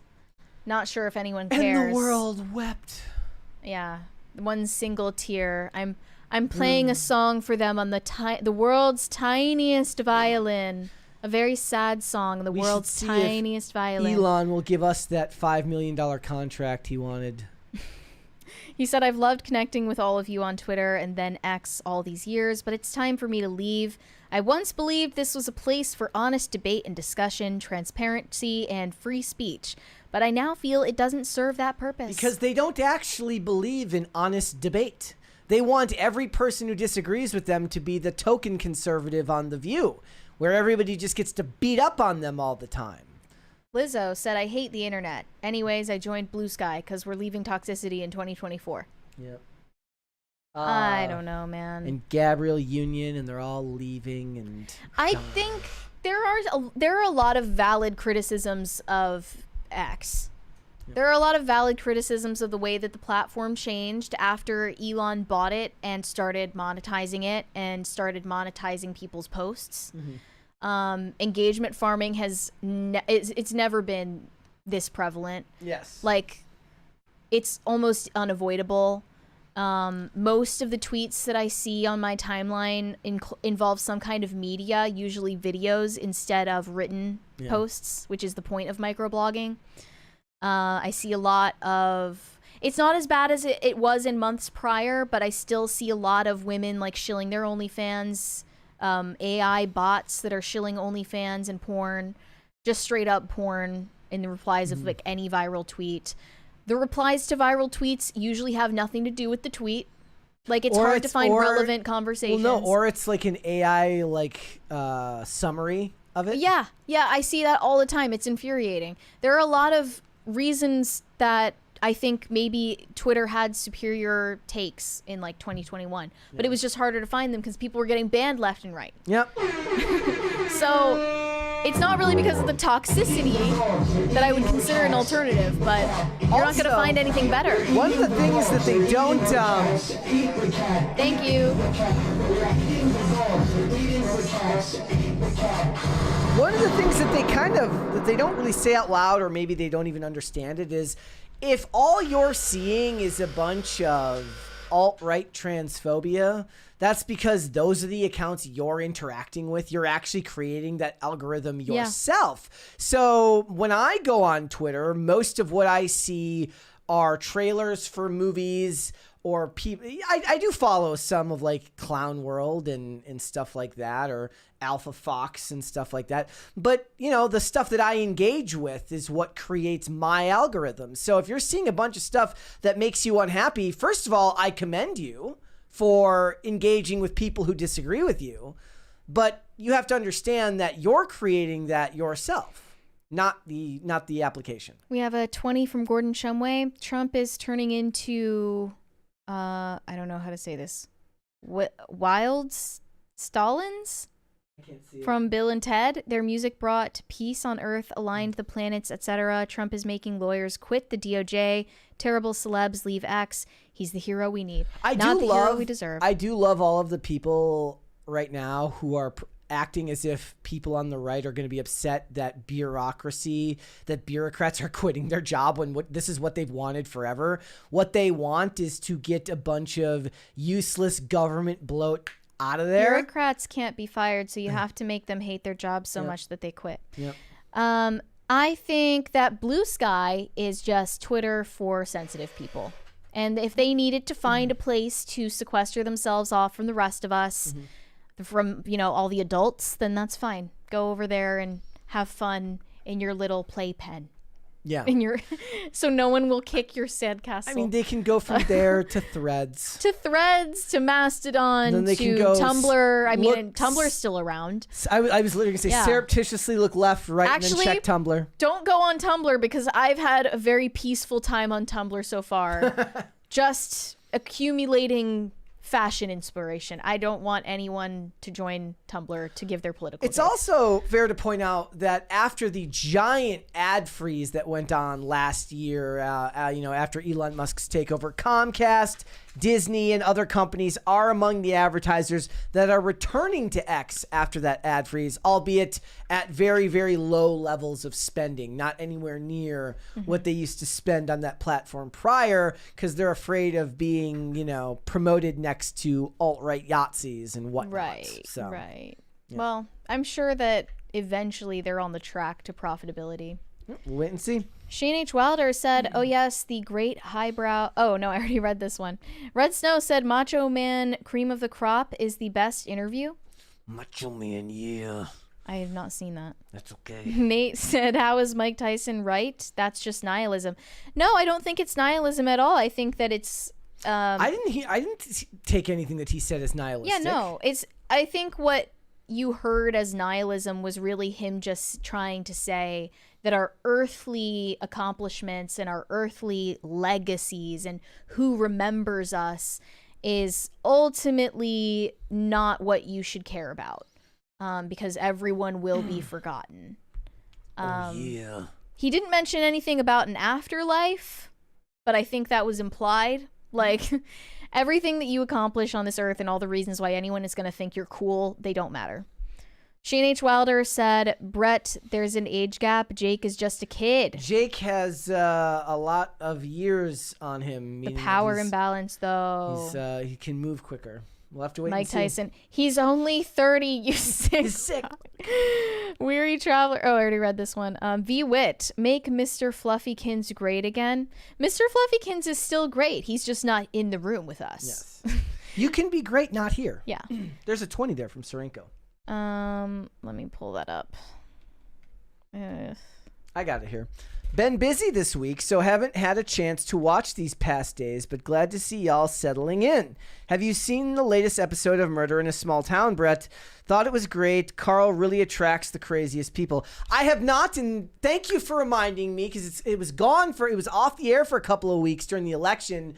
I did mention on Wednesday when I was on IRL, because we were talking about Bitcoin hitting an all-time high, how in this show they take little jabs at crypto every couple of episodes. Why? They talk about it like it's a Ponzi scheme, and like, oh, I'll never invest in crypto again. Well, the joke's on you, crappy residents of that town, of the small town that this show is based in. Was it Gibson's? crypto is at an all-time high. I'm like, now you feel stupid, don't you? I never crapped on crypto, but I feel stupid. I've known full well for years that I should invest in Bitcoin or something, but I just don't. I won't do it. Like, I simply won't do it. That's okay. I'm going to watch the latest episode of Murder in a Small Town tonight, and perhaps I'll do one of those things where I write the really, really long, overly complicated review that I edit 8 times rather than just proofread. It's a hobby. It's a hobby. Yeah. We all have them. Barrett said, if anyone should be cast as Snow White, it's Mary. Well, what I want is to be cast as the evil queen. Of course. Obviously. I still think that Gal Gadot took that role just because she knew she was going to mog. She was like, yeah, me. She's like, yeah, I'm not the fairest one of all. And then winked at the camera. She mogged Zegler hard. Well, I'm not tall enough to be the evil queen, though. I'm picturing them, like, putting them next to each other in makeup chairs. They're like both makeup artists are like, fuck. One's like, I gotta make Gal Gadot ugly, and the other one's like, I gotta make Rachel Zegler better looking than Gal Gadot. Rachel Zegler is a very pretty girl. She's not Gal Gadot. Okay, sure, but she just hasn't like grown up yet. Yeah. I think I could be the White Witch from Narnia. There you go. That would be good. Red Snow said, that Stamsatastic guy seems cool and knows what's up. Is this the alt account then? I hope so. That's what I think it might be. The Rumbling said, who isn't happy that these tampons are pulling themselves out of X or the country? Also, that Brit edition of PCC wasn't as good as the original. What was the Brit edition? You know, we have like an alternate universe, Brett and Mary from the UK. Can I just be American in both Hello, of them? crisis actors. I also it's see Mary. Andy Panda in the chat says, Jolly good boring. show. Banshee is what you need to watch. You should go watch Banshee if you have not seen Banshee yet. If you like The Boys and Anthony Starr, I will never believe that Anthony is a real name. I don't care what anyone says. I don't care about Mark Antony. I don't care about any of this crap. Anthony is like Brent. Shouldn't be a real name. Anthony Starr is even better in Banshee than he was in The Boys. You should go watch it. Okay, what was this next one? Shane H. Wilder, to anyone questioning Mary and Tyson's take on death, read Meditations on Death by Thomas A. Kempis. For compared to the fathomless magnitude of eternity, what is earthly life but a passing shadow? Yeah, I think that's what Mike Tyson was getting at in his own special way. Some high schooler who wears all black has that on their day planner somewhere. I mean, based. Mr. Moose Knuckles said, picked up my new prescription glasses yesterday. What is something that requires an adjustment period that just grinds your gears? The glasses one does bother me. Really? It didn't happen as much on these, my most recent prescription, but in years past, when I would go to get new glasses, there would be a rough couple of weeks where I'd get really bad migraines until I, got used to them. I still would prefer to get LASIK, but I've been sufficiently talked out of it by people. I can't wear contacts. It's too scary. Yeah. It's too scary. Do not read the next one because Corey Anderson he removed the message. Okay. So I will not read that one. Shane H. Wilder. What? But I have to answer the Oh question. yeah. What is something that takes a while that grinds your gears? Takes a while to adjust.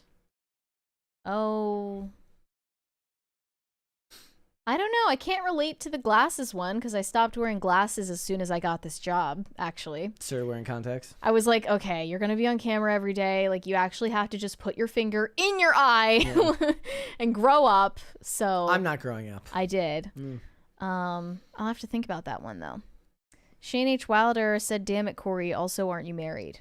That should give me a hint as to what was said in that super chat. Okay. I'll say one. Okay, how about this? So when we moved over to this studio, it changed my workflow as far as my folder setups for how I organize all of our digital assets.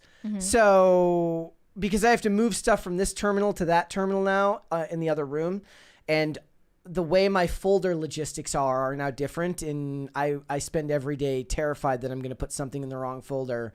And then every time I have to open or restart the computer, I'm like, oh, I have to go find everything again. I hate that. It's going to take a while to get used to it. I still don't know. Maybe getting a new piercing and having to use the ear piercing solution on it every single day, like twice a day. That's annoying. Marco said, random thought, there should be a Christmas holiday app called Merry Measure. That way people will say, follow me on Merry Measure. What? Yeah. I'm guessing that's a reference that neither of us are getting. I have no idea. Corey Anderson said, I didn't mean to send that as a super chat. It was an unfinished joke. I have fat thumbs. My bad. Kofifi. Got it. Despite the negative press, Urashima Otaru said butterbeer is just melted butter. Okay. Oh, I didn't know that. Sounds delicious, actually. Corey Anderson said, I think I need to take a break on making jokes. Something I didn't mean to send got sent, and it came out wrong and out of context, and it appeared creepy. We need to put a halt on all of these things until we figure out just what the hell is going on. Appearing creepy is not new for you, but okay. Praise be to Space King and the Ghost Empress. He added that afterwards. Red Snow said, let's go, Corey. Praise be to Space King and PCC. Thank you. It's spreading. Shane H. Wilder said, I looked it up. Butterbeer is butterscotch cream soda with whipped cream. So the Werther's original of soda. That's disgusting. I mean, they were so excited to drink it whenever they'd go into Hogsmeade. I can't imagine being excited to drink it. You've never had it? No. But you were into Harry Potter. You didn't want to try it? Doesn't mean I want to drink disgusting Werther's soda. Gross. Yeah, that just sounds and like gross. That wasn't like I'm old enough to the point where like those things didn't exist when I was into Harry Potter because it hadn't been commercialized as much. Yeah. I was never into like root beer and stuff like that. Gross. Dull and Tired said, quit simping, Mr. Anderson. He claims he didn't mean to. Okay. V Wit said cream soda plus butterscotch plus whipped cream equals butterbeer. You're welcome. Lot of sugar, right up Brett's alley. Also, I'm not reading that. Look, I've been doing better this week. I broke down yesterday and had a soda, but for the most of the days prior, no soda. So good for you. Yeah. Still energy drinks though? The energy drink is I give in for the energy drink during the show. Yeah. And I figure that's, it's just as a treat. Yes. Well, work is no.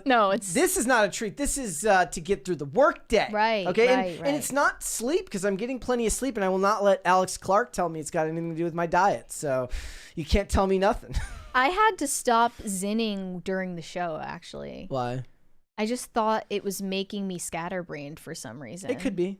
I don't know. Maybe it's just all in my head. I mean, I said earlier this week to you, I said, look, I've felt very foggy the last 2 or 3 weeks. And what I've noticed in the past is I'll go through, and look, it could have something to do with the topics we choose. There might just be periods where we get topics that agree with me better. Okay. But in general, it feels like I'll get like 2 or 3 weeks where it goes really, really well. It's easier for me to multitask. I'm not overly focused on one thing as opposed to the other, and I can contribute in an amount that I feel is appropriate for the show. But then there's other weeks where I'm like if we so that just happened. If we had done the romance novel topic without Phil here, I'd have been like, so bitches be slutting. What am I supposed to say? Well, you don't notice, or no, I mean, you notice how you seem more than other people notice. Yes, always. Yeah. Skateman 2010 said, my 12-year-old son told me he trolled his libbed out teachers by making frowny faces the day after election. Said one almost sent him to the office. What do you mean? Why would he be frowning if Trump won? Yeah, I don't know. Well, it sounds like Gen Alpha is pretty based. So that just makes me sad. I don't want to think of kids having to care or being think about based politics. Or cringe. Yeah, I want kids to just be kids and not have to think about politics or take it into account. Like, there's plenty of time for that when you're older. Well, to the kids that age, politicians are kind of just like cartoon characters. Like they're cartoon characters anyways. Yeah, basically. They have the right perspective. Mr. Moose Knuckles said, reminder, Rambo 2008 is a pretty great movie. Yep, that's the one with, what's his name from The Mentalist? I like that movie. That one's good. The later Rambos are good. They're a lot more emotional than the originals. Pop Culture Junkie, I believe he means Sylvester and Arnold, Planet Hollywood's original investors. Yeah. What's Planet Hollywood? It was a restaurant. I don't. Does Planet Hollywood still What? exist? Like the Hard Rock Cafe? Hard Rock Cafe exists. Are they still Wait. around? I don't think Planet Hollywood is around anymore. Because I've heard the name before and I just There never used to found be out what it was. there used to be a Hard Rock Cafe and a Planet Hollywood in the Mall of America. I believe. I could be wrong about the Planet Hollywood one. It says it's a themed restaurant chain. It's still open in Vegas. Okay, that makes sense. Inspired by Hollywood. That's it. That's it. All right. Yep. Cool. I don't think I ever ate there. The Manic Mustache said, I elaborate on my Tyson encounter on Discord. Okay. I'm not on Discord, so I guess I'll leave myself in ignorance. Pat the Plumber said, Cardi B debates Owens, but only if Owens makes a diss track. That would only be fair. You're right. They can both do what they're best at then. V Wint said, crap autocorrect, it's butter schnapps. It's a butterscotch flavored liquor and very delicious but not very strong. Also put a mocha on. There will never be a mocha on There will be no mocha. Mocha was being particularly annoying the last couple of days, which means now mocha is going to be on even less. So I'm confused. It is alcohol. Butterbeer is... Wait, let me just get... Look, Google there's probably an alcoholic version of it, right? Is butterbeer alcohol? AI tells me butterbeer has slight alcohol content in the books. So they were just giving this to kids? Base? They were just letting the kids drink? What? I don't know. But if in I the believe theme that. park, butterbeer is non-alcoholic. I mean, they said like it made. Where's the fun? I Where's the fun in vaguely that? remember that they said that the butterbeer made them feel warm inside, but that could just be magic. No, it says in the books the low alcohol content of butterbeer is implied through subtle hints and character reactions, such as Hermione's comment about Ron and Harry's behavior being, quote, under the influence of butterbeer. It's alcohol. They were giving alcohol to children. I don't think I believe that. That is so funny. Wow. Really was a goblet of fire. A goblet of Fireball. Yeah, exactly. Anthony Mollusky said, Mary, thank you for pronouncing my last name correctly. Well, I don't know how I said it earlier, but I hope I just pronounced it correctly again. Yep. You're welcome. Omega Red Fan said slopnessmonster.com was a website people posted photos of drunk people and shaming them. The Slopness Monster. I didn't know that was a thing. That's like awesome. people of Walmart, except they're drunk. Yeah. Elvin McGoth said Polar Express was mocap, not animated. Really? I didn't like it, and I don't think it holds up as well as Toy Story. I really don't. My personal opinion.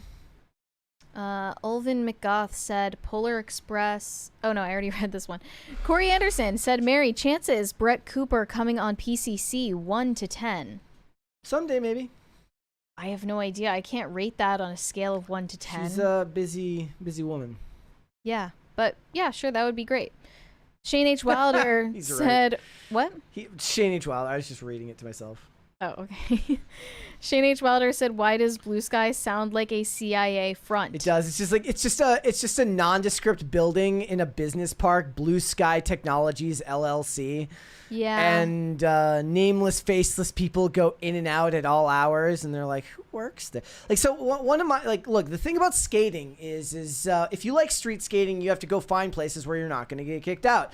In Minnesota back in the day, one of the best places if you wanted to do that on weekends was to go to business parks, because a lot of times, unless it's like an industrial business park where, blue collar people will a lot of times be there on the weekends as well. Tech companies at those businesses, nobody's showing up on the weekends, or at least it used to be that way. And they would always have these nondescript names, and I'd be like, at least one of those is a CIA front. Like, there was like a VCR repair shop that was still open by my place in West St. Paul. I'm like, whoever owns that used to make documents for the CIA, and you cannot tell me otherwise. The vacuum store. Yeah. And the fucking vacuum store. Thank you. There is They're eating the dogs. They're eating the cats. They sell vacuums from like 1980. The vacuums are from 40 years ago. Okay, so guys, who buys that? So in Frederick, here in Maryland, there is a place, and it's just you're blowing up their spot. It's just called the vacuum. Well, maybe people will go buy a vacuum from them. And it's We're just not called, sponsored. It's just called Vacuum Store. Not and sponsored. all of the vacuums look like they were made for like an 80s, like a housewife in a show from the 80s would be using it. I Love Lucy. Yes, and in the vacuum store is just there next to a place called Barber Shop. Vacuum store, and then the third building is empty. So what I always figured was the CIA was the barber shop, the NSA was the vacuum store, and Mossad had a satellite office in the abandoned building next to it. And it was all just, CIA listening stations. The point being, guys, that I love that stuff. I like creating stories around that because I've at least seen the barber shop open, so people actually go there. Yeah. I've never seen anybody go into the fucking vacuum store.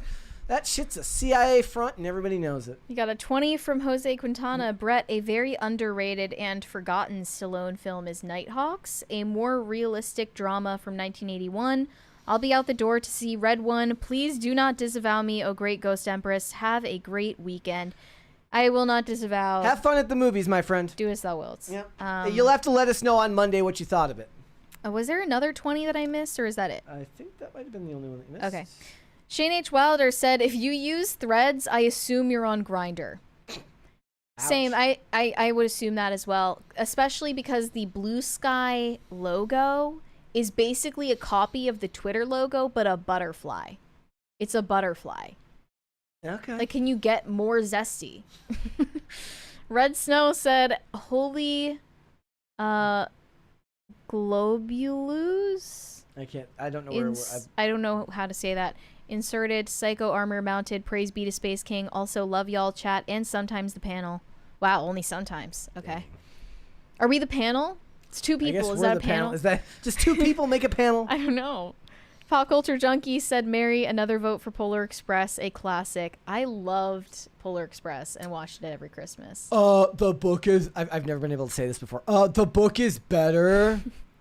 It was a good movie. Zach Yandel said most of the artists were phasing over to Bluesky at the end of September because of the AI policy on X, and Bluesky was supposedly easier to control their feed. Yeah, it gives you follow lists that they call starter packs. And they're like, it allows you to better set up blockchains. And yeah, block lists They are love to very block common. people. I mean, who would you even need to block on an app that where Everybody everyone agrees with you. agrees with you? Who would you need to block? Somebody who doesn't agree with you to the extent you want them to. Or, yeah, like as enthusiastically as you would want. I just don't get it. Margot said there should be a dancing Trump doll like Dancing Santa.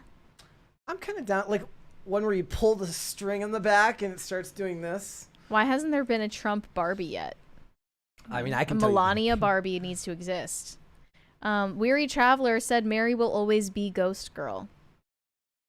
Was that like a title that needed defending? Yeah. I didn't know it was like called into question. Pop Culture Junkie said, Mary, Evil Queen, how good is your cackle? You hear my cackle like pretty much every day. She cackles. I cackle, for sure.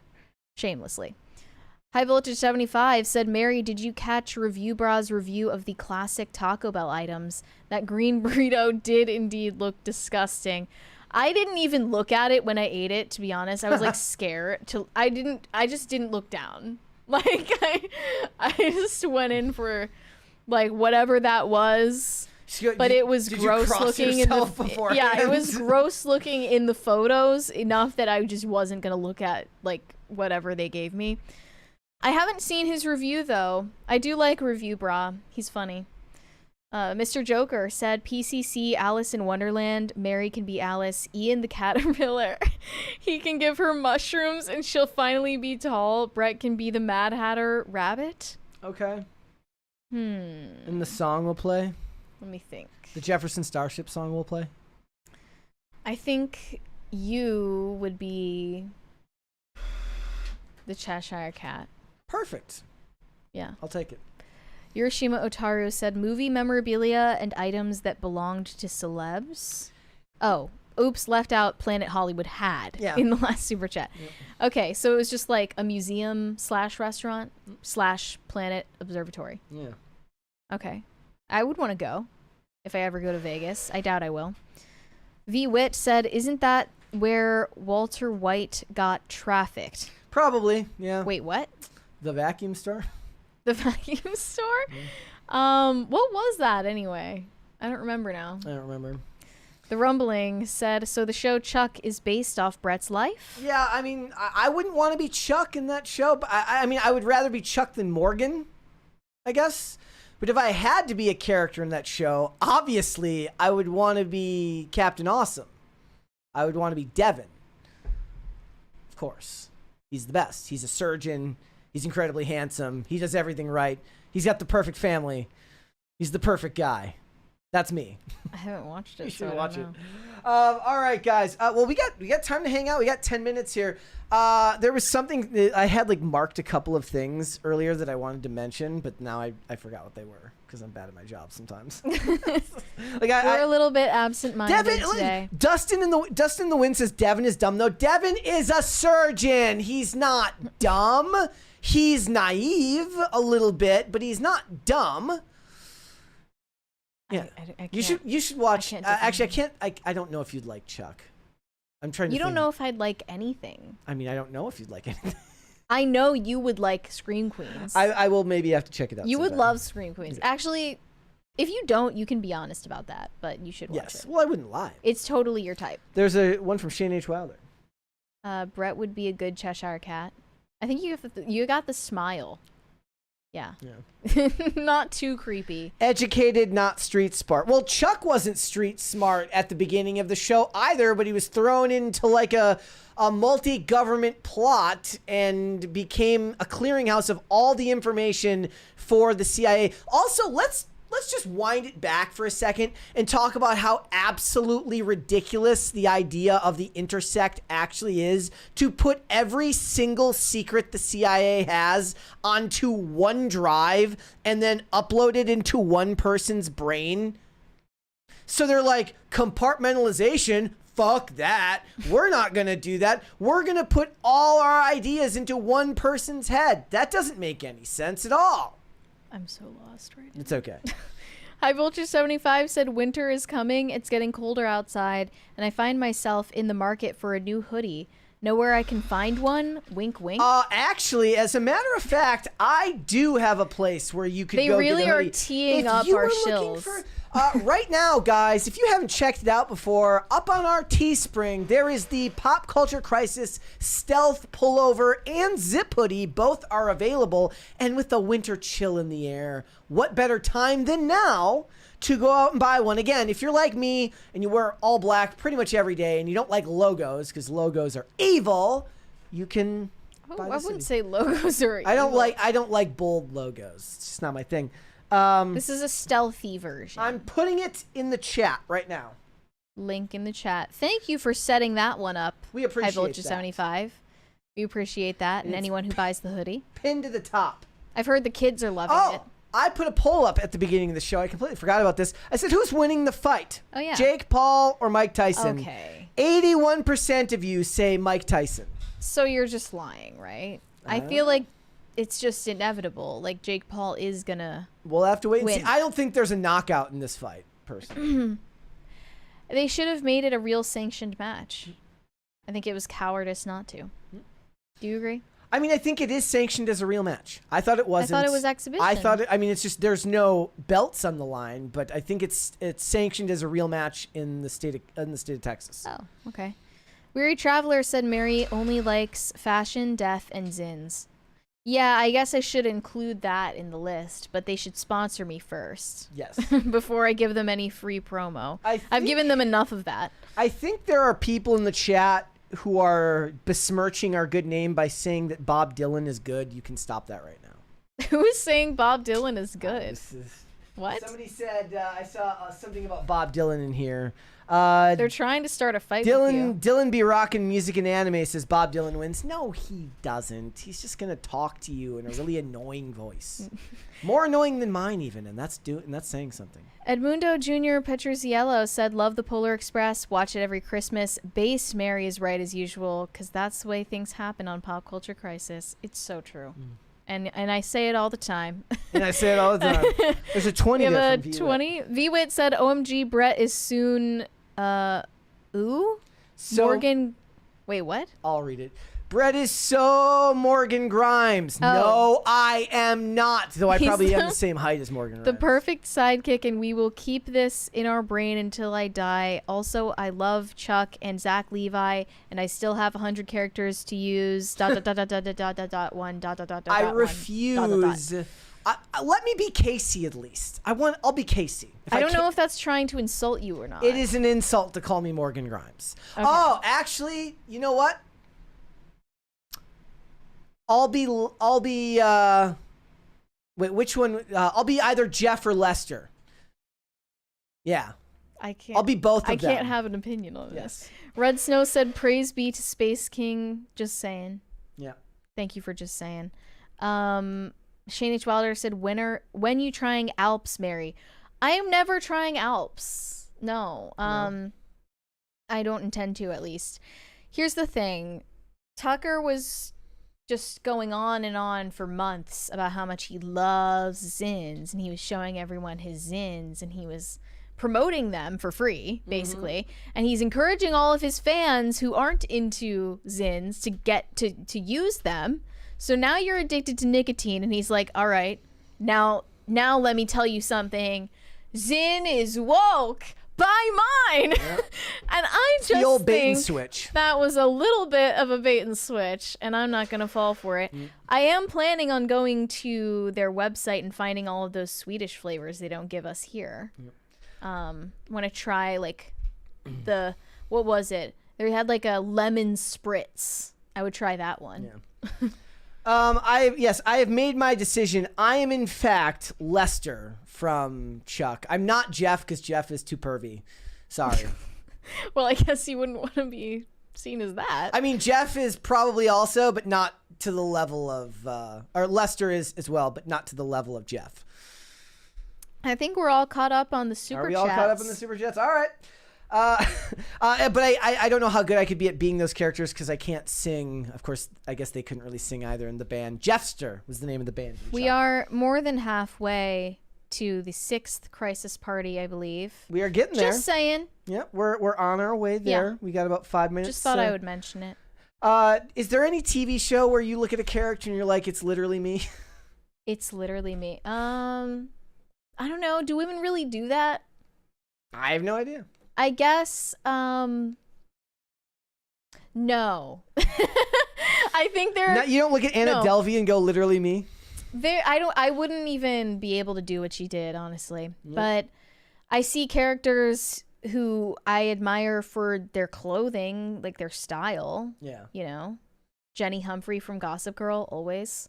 Okay. But I don't like think there are many characters I relate to on my personality. I mean, people say I'm like Wednesday Addams. I mean, what would the closest be, like Lana Del Rey? I don't think I'm similar to Wednesday Addams. No. Personally. I saw that Lana Del Rey responded to the fake thing about her. Did you see that? You know what's funny? She didn't even... Okay, just to explain the context here. People were photoshopping a fake back and forth fight between Lizzo and Lana Del Rey taking place on TikTok that never happened. It was all fake. But one of the things that Lana allegedly said to Lizzo was that she should get on a treadmill. And Lana responded to this and she was like, I don't even have a TikTok account. This is so random. She didn't apologize. She didn't go like, oh my gosh, I love Lizzo. But I love Lizzo, yeah, and she totally like doesn't need to be on a treadmill like ever. That was my favorite part, that she didn't take the time to virtue signal. All right. Well, I guess it's time to wrap up. All right, guys. Before we go, would you hit the like button on this video and subscribe to this channel if you have not subscribed here yet already? I want to thank all of you for joining us today. I want to thank everybody for bearing with us in the week that we were off air, completing this move into the new studio, and those of you who have been watching us the whole week that we've been back, because it has been an adjustment period. We're getting used to everything. So thank you guys all so much for that. It was well worth it. Yep. You can send me validation on Instagram at Mary Archived, or you can send me hate on X. That is also Mary Archived. Perfect. Want to follow me, Instagram and Twix, at Brett Dasovic on both of those platforms. This show is here 5 days a week, Monday through Friday, 3 p.m. Eastern Standard Time, which is noon Pacific. We are on Amazon Music, Apple Podcasts, Pandora, and Spotify if you would prefer to listen rather than watch this show. And if you go to Spotify or to Amazon or to Apple Podcasts, you can rate and review on there. So go ahead and do that. It helps us greatly. 5 stars only, please. And if you want to follow us on social media, we are on Twix at popculture_show, Facebook and not TikTok at Pop Culture Crisis, Instagram at Pop Culture Crisis Pod. Mary, there's one more there. We got that 6th party from Mr. Moose Knuckle. Fine, take this crisis party. Thank you so much. I guess you're going to have to set that off for us. We will do it as a post-credit crisis party? We will do it as a post-credit crisis party. All Wait right. for it there. Oh, one more. Wait, one more there. From Surenko Productions. The reason we all thought it was real was because Lana would totally say that to Lizzo. I don't know. Lana's a sweet woman. I don't know if she would say it.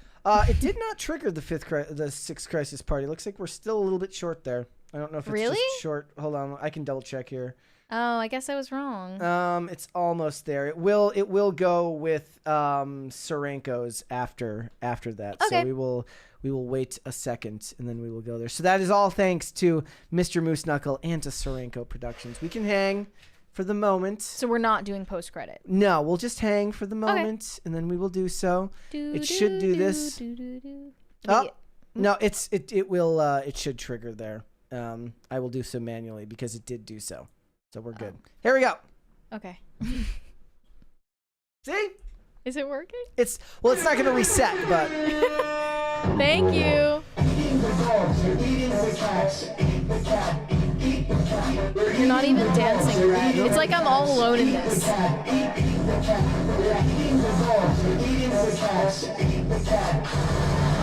Like I'm bringing in the boom and you're bringing the doom. I am the doom.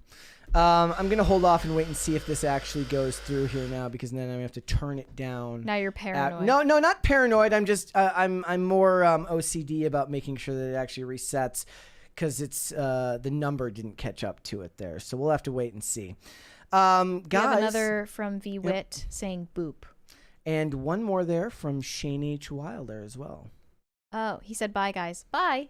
Well, thank you for that. But not like for us. No, we're not done yet. We're gonna wait until it resets. That's what I'm gonna do. I'm gonna wait for it to reset, just so people can watch it. You're like staking it out. Yep, I've got my eyes on it. Oh my gosh, it's like. What is it doing? Yep. Why is it doing that? We definitely made it past the 600 mark. Yep.